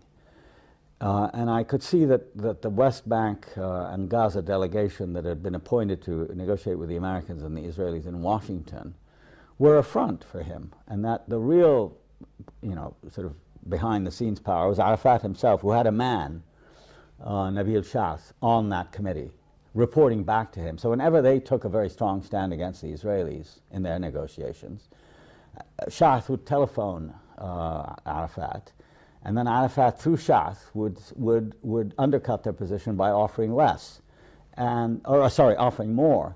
And of course the Israelis understood that, and they would then, stiffen. And gradually he drew the Israelis to him, and then, as you know, they started having these secret meetings in Oslo and in Cambridge, Massachusetts. There were a whole set of meetings that took place in '92 that led finally to Oslo and the signing on the White House lawn in September of 1993. Now, most of the world praised that signing and said, and possibly even believed, that it was peace at last between Israelis and Palestinians. You were one of the few Palestinians, Haider al-Shafi was another, to say, no, this is a sham. But why did you say it was a sham? Well, because I knew what was in the text. I mean, I remember talking again to Nabil Shaath, who was not at Oslo, but he had been telling me how much the Shamir government was sort of blocking any agreement during the ongoing. Of course, I didn't realize that he was feeding Arafat all this stuff, and that he was taken quite by surprise. But he immediately, being the loyalist that he is, put a very bright face on it. He said, that they've done that. I said, listen, Nabil, I've seen the text. There's no mention of the end of the occupation. There's nothing about settlements. I mean, these people are going to go on planning settlements, and he said they're only 1%. I said, 1% of what? What are you talking about? He said, well, on land surface. I said, you don't know the area. Man, not that I had been there, but none of the people who negotiated had been to the West Bank and Gaza, didn't realize what we were talking about. I had some idea, certainly more than them, and I'd looked at the maps. So there was nothing about the stopping of settlements. There was nothing about Jerusalem. There was nothing about refugees. There was nothing about sovereignty. It was a complete sham, I thought. I was outraged by the document, and I was astonished at the lengths to which Arafat went to market himself as an apostle of peace and the man who was finally, reconciling himself with the Israelis. That was number one. And number two, I also had spent years studying the Israelis, and I realized that if they were going to be as concessive as the world seemed to think, they would have said something more explicit. All you had to do was look dramatically, as it were, at the two documents, the letters that were exchanged between the PLO and the Israeli government. The Israeli government letter to the PLO was 1.5 lines, in which it says, the government of Israel recognizes that the PLO is the representative of the Palestinian people. Sincerely, Rabin. The Palestinian letter was 1.5 pages long, written by Arafat and his people, single-spaced, apologizing for terrorists, saying that we've taken back this, we're not going to do this again, we recognize Israel, the right to live in peace, recognize all this stuff, dealing with a state that until today still hasn't declared its international borders. I mean, it's the only state in the UN that has no recognized international borders, and still doesn't to this day. and this apologetic stuff from them, and they got, you know, very, in my opinion, very little in return. So I was, you know, quite outraged by this, and when they invited me, I was invited 4 or 5 times, kind of a snafu in the White House, by various secretaries and so on who invited me to the ceremony. I refused to go. I said it was a day of infamy. And that very night, as if to confirm what I'd been saying, the BBC did an interview with me and with Amos Oz, the leading, one of the leading Israeli novelists and a member of Peace Now. It was done by Michael Ignatieff, and Oz went first, and then I came after Oz. So Oz concluded, Ignatieff said to him, well, what do you think about this? And he said, this is the second greatest victory of Zionism, you know, this document. And of course I knew what he meant, that it was a victory, that they had, you know, sort of seduced the Palestinians into basically giving up and signing everything over on placing all their hopes on the Israelis and the Americans, who, if you knew anything about either, certainly didn't have Palestinian interest at heart. And of course I took off on that because my interview came after, and I went into all of these things. And of course from then until about 1995 or 6, I became an enemy of Arafat, and people would badmouth me, and they say that, you know, I'm a wet blanket, and I was jealous because I hadn't been given a ministerial job. And, you know, that was the last thing in my mind. I didn't want to work in a position of that sort. But I really was, I was terribly disheartened. And it was at a moment when I was getting sicker. But, you know, I felt that it was a moment where, you know, you had to either have determination and press on, even if it meant quite literally for years being alone and, you know, attacked. And my books were banned by Arafat in 1996. I remember you were in the unusual predicament of having your books banned by Arafat in the Palestinian areas, but not banned in Israel. Not banned in Israel, exactly. I mean, it was quite terrible. And not only that, but to show the mendacity of the regime and the kind of mentality he established. He taught Palestinians how to lie. I felt that the person who signed the edict against me, banning my books, refused to acknowledge that he signed it. And a couple of years later, this was in '96. A couple of years later, I ran into him in the American Colony Hotel. He was a minister in Arafat. He's still a minister in Arafat's government. And I said to him, "How could you do that?" He said, "I had nothing to do with it." I said, "But it was signed on stationery from the Ministry of Culture and Information, and you're both." He said, "No, I had nothing to do with it. You've got the wrong idea."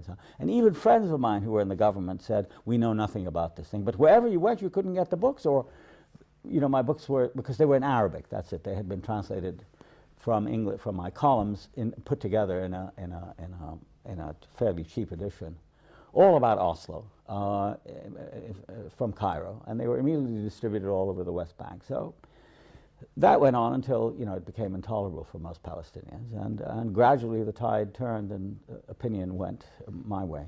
Because circumstances got worse. Yeah, circumstances got worse.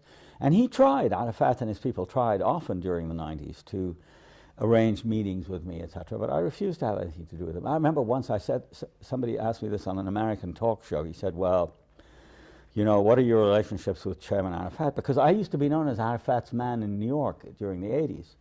And I said, "Well, you know, I have nothing to do with him. I think, you know, he did something very bad. And is he in touch with you?" I said, "Yeah, he's in touch with me, but I don't answer." "Well, doesn't that show that he's a more decent person than you are?" I said, "Yeah, I suppose he is. He's a great man, and I'm not." But I was frequently asked by his people whether I would meet with him. And I said, "Yeah, of course I'd meet with him, but on one condition." They said, "What?" "That it be a public meeting, and that we would meet on the stage of a theater or a assembly hall, and we would discuss the issues in public." They started to laugh. They said, "You know, he can't accept that." I said, "Then what does he want from me? He just wants you to, you know, after all, it's a common struggle," all that nonsense. So I absolutely refused. I never saw him. The last time I saw him was in the summer of '92. He was recuperating after his operation in a Jordanian palace. And Mariam and the children and I had just come from the West Bank. And it was exactly the day of the elections that had brought the Labour Party to power. And we presaged the whole, you know, march to Oslo. I saw him then. I've never seen him since. But you did go back during the Oslo period, and yeah, frequently. As I recall, in one of your films, confronted soldiers who were in the process of taking land. Yeah, I mean, it was a complete coincidence. A film I made in '98. And we did the usual thing. It was a personal kind of film, a narrative about in search of Palestine. And we went and filmed the house and places I knew and all this sort of thing. And talked with, did an interview with Mahmoud Darwish, the great poet who was a friend of mine, and with Daniel Barenboim, with Ibrahim Abulod, various people. Anyway, and we're near the end of the shoot, and we're on our way to Hebron, to Khalil. And as we were driving along the road, there was this extraordinary sight I saw, which completely riveted me, and I asked them to stop the car. And there was this quite obviously fertile field, a small one. In the back, sort of on the horizon, was a village, and this was obviously part of the village land.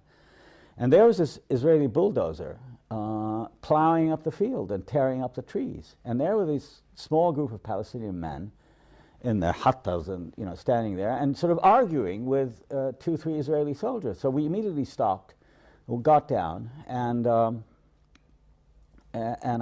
immediately inquired from one of the men what was happening. And he said, "This is our land. They've decided to take it." And I said, "How could that be?" So I went over to the Israeli soldier. I was really incensed, And I said to him, "Well, what are you doing?" He said, "Well, we're enlarging the road." And I said, "Listen, I have a camera," and I think, "Would you speak on camera?" He said, "No, we're not allowed to talk on camera. So, if you have your camera here, I'll either smash it or you turn it off." So we turned it off, and I talked with him. But we recorded some of it, voice recorded. And he proceeded to tell me that they were expanding the road. It happened to be a settler's road, which they were building. And I think I was the only person in America who was commenting on this road system that was being built, which you could see.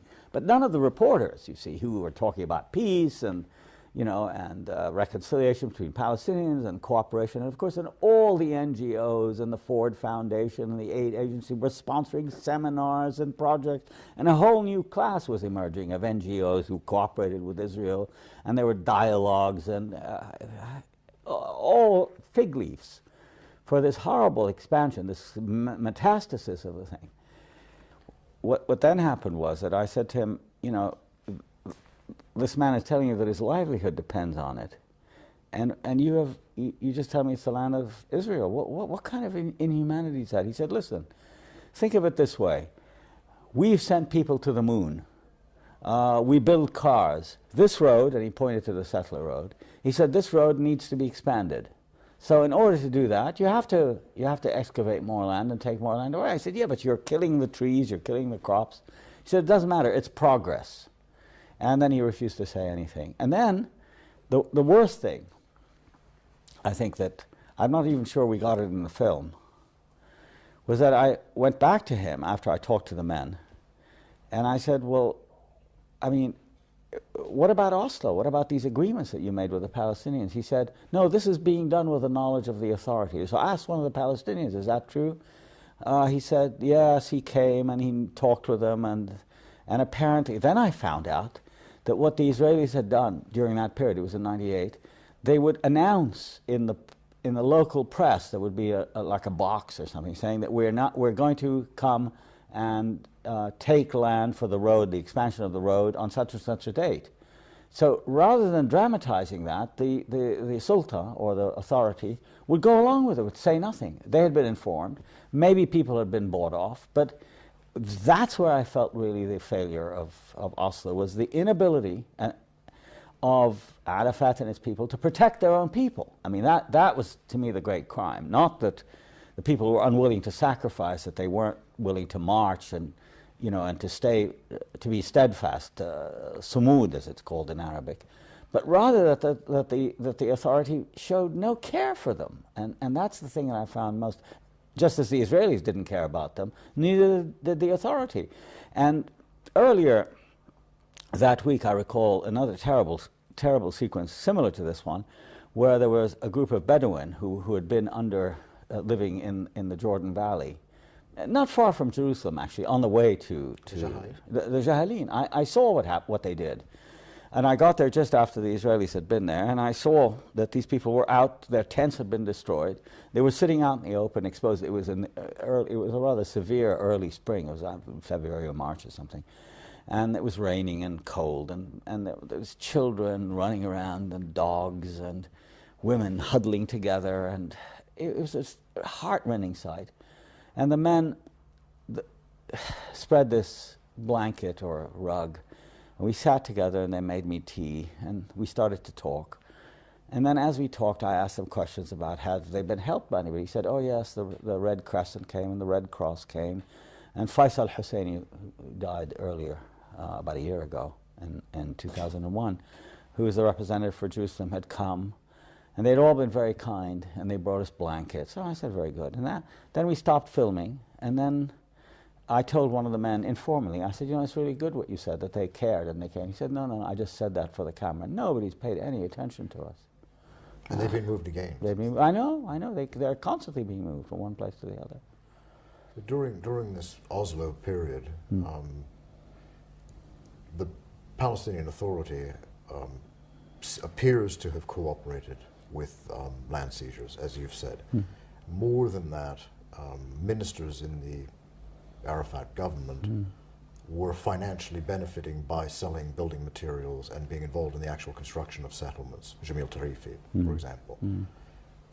Why is it that the Palestinians, for all of their relative level of education compared to the rest of the Arab world and sophistication, have ended up with a leadership that so badly serves them? I think it's an impossible question to answer. It's certainly been the fact of my life that ever since I can remember, we've been very badly served by leaders to whom we seem loyal. And the only thing I can offer by way of explanation is that there is this tremendously fraught sense of precariousness surrounding Palestinians as a collectivity. And if a reassuring kind of father figure appears, people flock to him.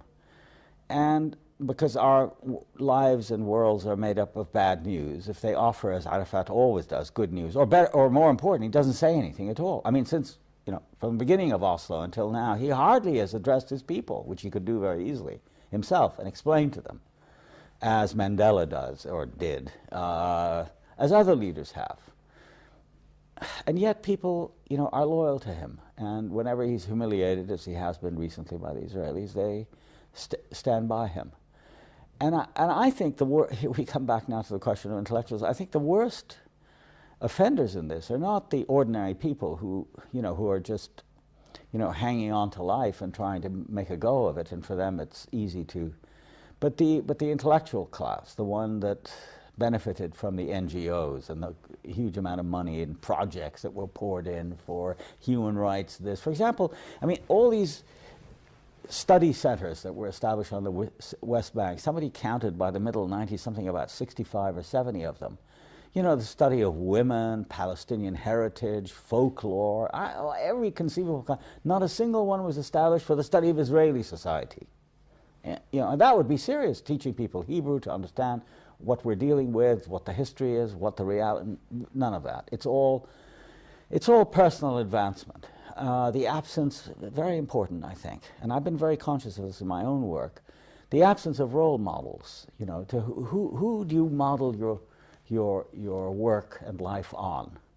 You know, after the death of Abdel Nasser, really the whole idea of a role model in the Arab world, somebody who tried to sacrifice, who remained true to a cause that didn't work for money. It wasn't co-opted by a regime. You couldn't say about Haider Abdel-Shafi, for example, that he was in the pay of the Egyptians, or he was really executing orders from Arafat or Hafiz al-Assad or Saddam. Those kinds of people really disappeared from the scene. And third was the complete corruption of journalism. Journalism becomes who owns the paper. And very cleverly, as so many people in his position have done before in the Arab world and elsewhere, Arafat bought up all the papers. So that one of the most shocking stories of all is when there was a Christmas Eve service and he went to the Church of the Nativity and he sat next to the cardinal, you know, the Catholics, and he wanted to, the picture, I don't know, inadvertently was put on page 3. He hauled in the editor and threw him in jail for 2 weeks for not putting the picture on the front page. So that the newspaper is thought of as just part of his authority rather than an independent source of news. And as I say, I think it is the intellectual class that never really stood up to him. And only recently, with the complete failure and the absence of any kind of authority under this sort of permanent brutal Israeli siege of destroying the infrastructure, of making life impossible, has there emerged a group of people who realize that in the end, they're the people, the teachers, the doctors, the lawyers, who are going to have to keep the society going, and it's held together. It's held together. Of course, family plays a very important part, not tribalism, family. It's a different thing. Tribe suggests something anthropologically sort of aberrant. But families and a connection to the land, in spite of Arafat and his people.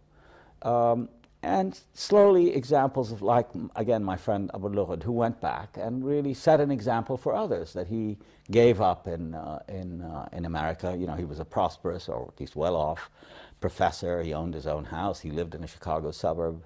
He was a respected member of the community, as we say. And he went back and lived in Ramallah and offered his services for nothing to the university. That has been missing.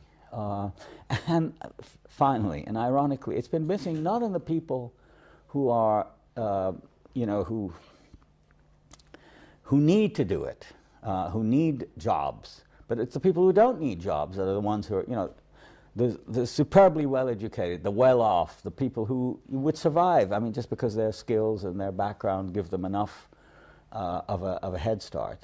They're the ones who, alas, always are flirting with Arafat, and you want to be called into the cabinet and want to get a ministry and that sort of thing. It's extremely disappointing. But can we go a bit deeper on that point of Arafat's leadership?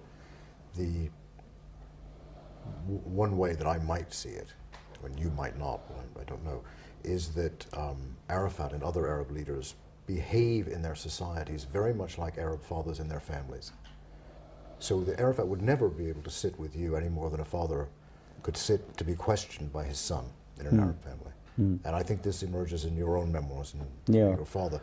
I don't think any Arab leader could afford to sit down with one of his subjects, one of his citizens, and be questioned one-to-one by him. No, I think they could. I think you're wrong. I think they could, but they rely very heavily, just as Arafat relies, and I don't think it's specific to Arabs, I think it's everywhere.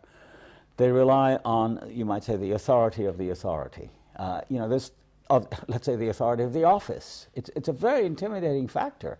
And it's not just about being a father, it's about holding a position, which is terribly important in Arab society, and I think it's true in every society. I mean, if you're a professor in a university, I've always thought that that's the best thing to be in a university, but if you're a dean or a vice president or a provost, it's not just true in the Arab world, it's true in the West as well, then you're considered something of greater importance. I think that's it. So there's no fear for Arafat or the king of Saudi Arabia or the sheikh of Kuwait to sit with people. In fact, they have these diwans and people can come and talk to them in an extremely egalitarian way. It doesn't make any difference. I mean, they listen to them, but it doesn't mean they're going to do anything because they know it can't affect them, right?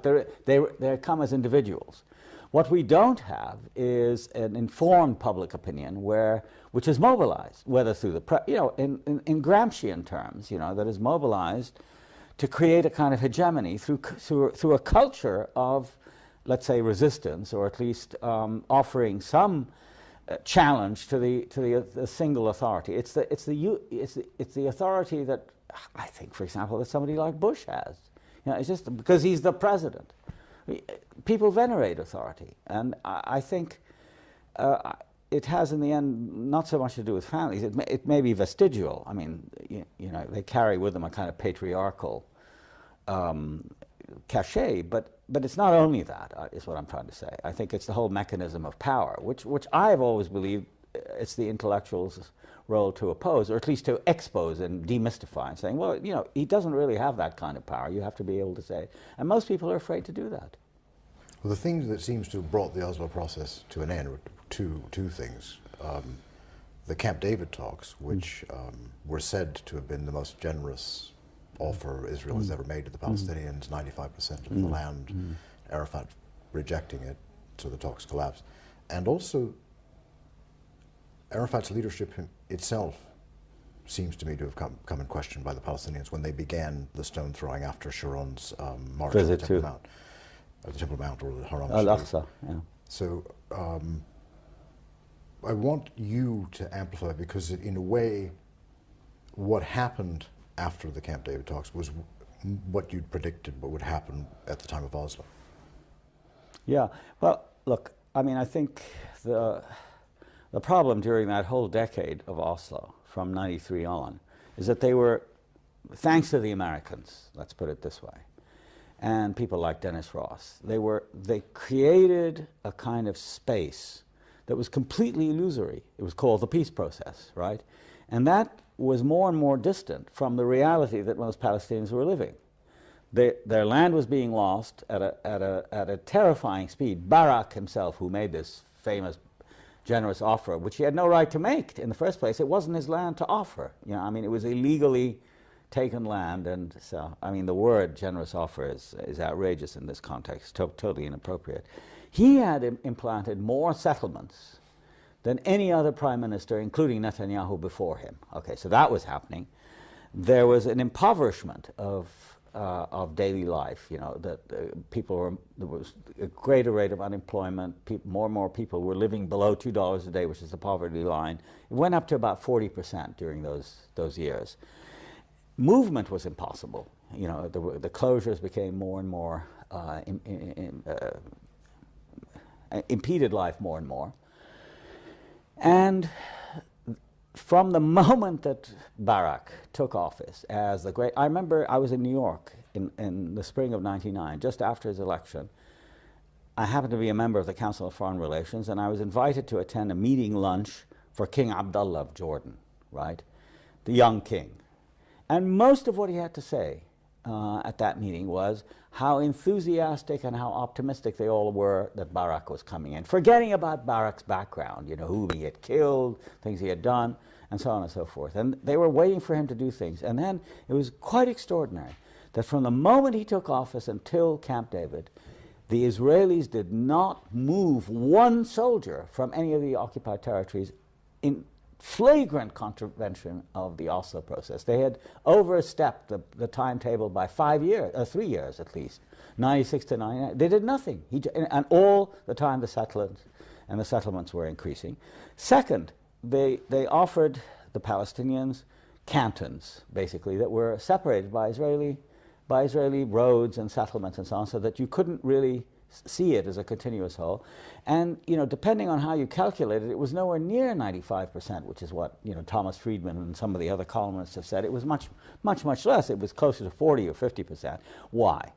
Because the Israelis and the Americans with them in this illusory process had invented, had produced a scheme that was positively Kafkaesque in its complexity, all the time presenting to the world a picture of great simplicity. We are moving towards peace. In the end, the Palestinians will have their independent state. At the same time, the other side of it, a much more complicated narrative, where instead of giving back Palestinians land, which is what people thought was happening, they gave bits of land, and they called it Area A, which never amounted to more than 16 or 17% of the whole. But Area A was bounded by Area B, which was jointly controlled by Palestinians and Israelis, but entrances and exits were Israelis, and security for Area A and Area B was under the control of the Israelis. Then there was Area C, which was everything that was left, which was mostly Israeli, the settlements, the military area, and so on and so forth. So the process was totally meaningless. What the Palestinians were getting back, and Arafat was accepting, and his leaders and so on, were accepting were smaller and smaller bits of land, entailed for generations to come, just like, you know, property in a Jane Austen novel, where, you know, nobody, I mean, you know, or Bleak House, Journalist versus Journalist. You know, nothing ever, you never see anything, because it's all, you know, it's salamied out into tiny little pieces. And we were told that this was peace. So I think this is what brought the whole thing down. And finally, and to me most important, there never was the realization that some of us had that, how shall I put it? There was a fundamental irreconcilable between Israelis, or the Zionist movement, and Palestinians. It wasn't about reconciliation. It wasn't about living in the past. It wasn't about all this other stuff. It really was about land. And unless you devise a category by which land is not exclusively owned, there's no hope. And what the Israelis were doing, and have done since the beginning, since the end of the 19th century until now, as the Zionist movement, was to take more and more land, and Palestinians have lost more and more land. And there's no way of reconciling between these two sort of opposing movements. One losing and dispossessing, and the other one, losing land and being dispossessed, and the other one taking more. And that's where I came to the conclusion that the only sensible resolution, given the obstinacy and the obduracy of the Israelis, who had so much power thanks to the United States, that they could afford to ignore the facts and reality, was to think about a way in which they could live together as equals, not on a partitioned land, but as equals on a land called Palestine, or Palestine-Israel, depending on it, in which people were equal and not defined by their ethnos or by their religion. But this is very difficult for, above all, American Jews. I think many Israelis would accept that. But American Jews, I think, are the main obstacle in this, because for them, Israel is a kind of secular religion, and it has to be a place to which they can retire or return or retreat or whatever. And they resist this idea. But there's no other way you can deal with the Palestinians as an actuality without thinking in terms of equality. I believed for a long time in the proposition that you could partition the land again, as the British tried to do in 1947 and 48. But partition brings more problems, as we know from India and Pakistan, we know from Ireland, we know from Cyprus, that if you keep partitioning the land, you either propagate and continue the conflict, or you resolve nothing, as the case was in Lebanon. They fought the civil war, 150,000 people were killed, and they're back to where they started from, in a kind of, Many Israelis would say, though, that what you're talking about means the end of the Jewish state. And they don't want to give up the Jewish state. Not necessarily. If they want to have a Jewish state, which has a kind of primary importance for Jews, I have nothing against that. But they can't have a Jewish state which contains Arabs. I mean, the solution to that problem of a Jewish state is to kick out all the Arabs. That's why. That's Benny Morris's solution. I beg your pardon? That's Benny Morris's solution. Well, Benny Morris's solution, it's Sharon's solution, it's Eitam's solution. It's, a lot of people believe that that's the only way to do it. And I'm against that. I neither want to throw out every Jew who came to Palestine after 1948 or whatever the formula is, nor do I want Palestinians to be thrown out again. So I say, listen, isn't it possible, just rationally, isn't it possible that you can live in any way you choose? If you want to live as a Jew, you can do that. But you cannot ignore the presence in your midst of another people who have been there and have, rights to existence there for at least as long as you have. I've studied the history of Palestine, and actually the period of Jewish ascendancy in Palestine is very short historically. It's about 200 years between the end. Kingdom. Well, the Israelite kingdom, but there were many other kingdoms, and they were never the only people there. They had ascendancy during the period of the kingdoms, right? It amounts to about 200 years, but in the meantime there were Greeks, there were Byzantines, there were Turks, there were Crusaders, and so on and so forth. So who knows? Who knows who is purely Jewish and purely Arab, etc.? It's basically a mixture. But to decide by draconian means that only Jews have the right to this land, and it's written in the Old Testament, that's fantasy. For me, the most dramatic thing that occurred in the last 5 years was the proposition in Parliament put forward by Meretz about 3 years ago, that as an optional component of the Israeli baccalaureate, the high school degree, they should be encouraged or offered the opportunity to read Palestinian literature and the poetry of Mahmoud Darwish. They went hysterical. They didn't want that. Why should we do that? And that struck me as a terrible augury for the future, because if you can't admit into your consciousness the existence of another people, then you're really on the road to ruin of some kind. And I felt that my role has been to precisely to make it possible through rational means for Jews to admit the existence of Palestinians, and for Palestinians to admit the existence of Jews, to think in terms of equality, to think in terms of citizenship, rather than in terms of, alas, which has gone completely against my formula, to think in terms of of nations and blood and language and all those potentially divisive things. It's been very, very hard. But the reaction to the Meret's proposal to teach Darwish poems in the Israeli curriculum is evidence that what you're talking about is a utopian idea. Yeah, it is utopian. Yeah, it is. But I mean, look at the alternative. The alternative has been bloodletting on a scale that no one can afford. I mean, the Israelis think they can afford it, but I think they're banking too heavily on unlimited United States munificence. Who knows with these people in the White House and people afterwards? They're counting on the fact that Palestinians in the end will give up. They're not going to give up. I mean, that seems to be as absolutely clear to me as. And there's not even a formula for them to give up. All that's being offered them is that they negate themselves. I mean, that's not. So I think the alternative is much, much worse than the so-called utopian, and vision, or at least the utopian proposition. But I think, on the other hand, that if one could multiply these kinds of efforts, such as mine, I think the chances of success are far greater than people suspect. But that's all that's before us. There aren't too many other offerings on the plate. Now, to go back to the beginning of the present Intifada, I said earlier that it seemed to me to be just as much against the leadership of Yasser Arafat, who subsequently co-opted it to protect himself. What is it directed against now? It seems to be sporadic, inchoate, suicide bombings, still some mass demonstrations, but fewer and fewer because of the curfews and the closures. Where is it headed? What's its strategy? Well, I don't think it's headed anywhere. I think it's mostly fueled by defiance. I don't think that'll stop.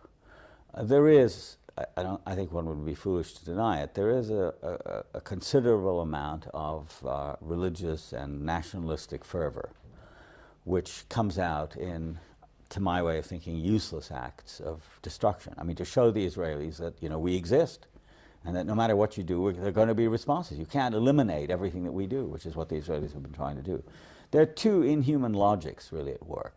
And I think it's very important for us, for Palestinians, to show not only that suicide bombings are useless, but also to show that at the same time that they are really intimately tied in the same dialectic with Israeli tactics, which are equally useless. And I think that you might say the silver lining in the cloud is that this is only the surface, that beneath the surface, I'm convinced, and I know, insofar as one can know these things, that there are other movements developing, which are, you might say, at the level of civil society. I mean, most of the institutions of the authority have disappeared. The police force doesn't exist anymore, the incarceration, the corruption, all of that is now, let's say, informal. It's no longer planted in the center of Palestinian life. In the meantime, with all the difficulties that they experience, the schools are still open, the universities function, the medical services, the ambulances, the health centers, etc., have great difficulties, mostly caused by the Israelis. Nevertheless, they continue to provide services. There's a huge network in the villages of medical relief, and that's entirely a civil sort of self-help project done by Palestinians, completely outside the authority. By Mustafa Barghouti. Outside the authority and having nothing to do with the ordinary NGO network of sponsorship by the Swedes or the Germans and so on and so forth. And there is a dawning awareness, despite the fragmentation of the land, by these closures, this vicious system of 250 barricades. There's a dawning awareness that if we don't do it ourselves, nobody's going to do it. Arafat can't do anything. Arafat is now, I think, more or less completely neglected. And I've been pushing for, and I think I'm making a slight headway, for a constituent assembly, an assembly that itself provides its own legitimacy, by asking people who represent segments of the community to come together and meet and establish a constitution, which of course Arafat has always prevented. Would this be all Palestinians? All Palestinians, so yeah. I mean, refugees? Well, insofar as it's possible, but I think if it were done on the West Bank and Gaza, let's say in Palestine, it could be a model for the reconstitution, let's say, of the National Council, which was also Arafatian PLO, let's call it device. But it played an important role, but its role is over. So I think that is the possibility of the future for local Palestinians. And then second, I think there's a dawning awareness that without working with like-minded Israelis, creating like-minded Israelis, we can go nowhere. The Arabs are really hopeless. There's no, I mean, Arab sympathizers are there by the millions, obviously. People in the street who sympathize with the Palestinians, outraged at what's happened and so on. That's fine. But politically, they provide very little. Where are the demonstrators now? They got tired, and they were repressed so much at home that they went back to their own problems in Cairo and Amman and Beirut and so on and so forth. So in the end, it's us. It's us and the Israelis. And I've been encouraging, seeking out Israelis. And there I've been very helped, you know, in a completely informal way by my friend Barenboim, who was the only Israeli, quite strikingly, to volunteer his services. Now, he's not an anti-Zionist. He's a very, very visible, you know, incredibly gifted musician who has been all of his life an Israeli. Of course, he's lived abroad. And like many other people, he's disgusted with the occupation and with, you know, he thinks everything went wrong after '67. Fine, that's all you need, is that sense. And quite on his own, he volunteered his services, you know, partly through his friendship with me, to, in '99, play a recital on the West Bank. And he did it. He played in Birzeit University. And it was difficult to convince them, because the only Israelis they had known were the army. And here was this great artist coming to play free, a real concert, not kiddie pieces, before an invited audience, that there was always fear of some extremist throwing something or, you know, causing some problem. But it went very smoothly. And then again, this last spring in March, he went and played a concert in Ramallah organized by Barghouti. And I, you know, through the mobile phone, you can put people together. And we're thinking of expanding this to include, you know, young musicians and, you know, not specifically political as such, not with a program, you know, like we want a unified state or we want 2 states or anything like that, but just the idea that there can be a front on symbolical terms, on a symbolical level rather, of people with common interests and destinies working together in ways that open up these completely constricted and completely stalemated antagonistic positions that now exist. I think it can be done. There are organizations like Yesh Gavul, Gush Shalom, Rabbis for Peace, yes. Committee Against Home Demolitions, all Israeli civil society, small but significant. Right. Do you think, though, on the other hand, that they might give Palestinians false hope that all of Israeli society is like this? No, I don't think they can have a dialogue. No, I don't think anybody's fooled. I mean, everybody understands, you know, the overwhelming presence of the army, and, you know, when a city like Nablus is invaded by 500 tanks, you know, there's no illusion that Rabbis for Peace or the Committee Against House Demolition represents Israel. No, they're obviously small people. But what is to me deeply significant is how scared the Zionist propaganda is running now. I mean, they're trying to put this anti-colonial struggle, which is what it is, you see, on the level of the Holocaust. I mean, saying that the future and existence of the Jewish people is at stake, not just in Israel, but in the United States. When New York Magazine runs an entire dossier suggesting that there may be another Auschwitz around the corner, and when Nat Hentoff, who's a, you know, liberal sort of First Amendment champion, makes a statement that he wouldn't be surprised if loudspeakers in Times Square summoned the Jews out of their houses to line up in Times Square. When he makes statements like that, you realize that something very fundamental is being challenged, and that is the idea that somehow this state can exist extraterritorially, regardless of the consequences of its history and so on and so forth. And that period, I think, is coming to an end. So insofar as those changes are on the horizon, I'm much more optimistic than the events on the ground would suggest. I mean, what with Netanyahu now joining the government and another election that will probably bring Likud, you know, more power. But what about the effects of an Iraq war?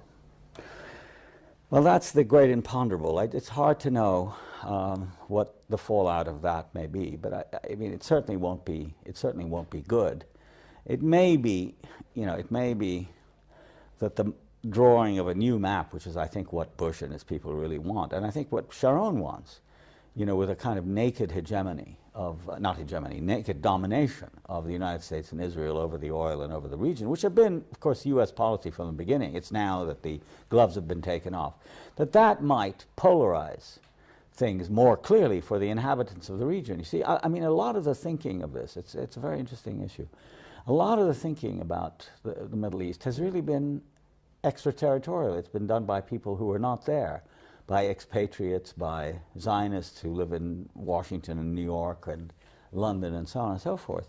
And I think what this might do is, with a dramatic change in the landscape, which is certain to ensue, whether because of Iraq or Saudi Arabia or Syria or any of these countries, I think there will be a very dramatic change of focus.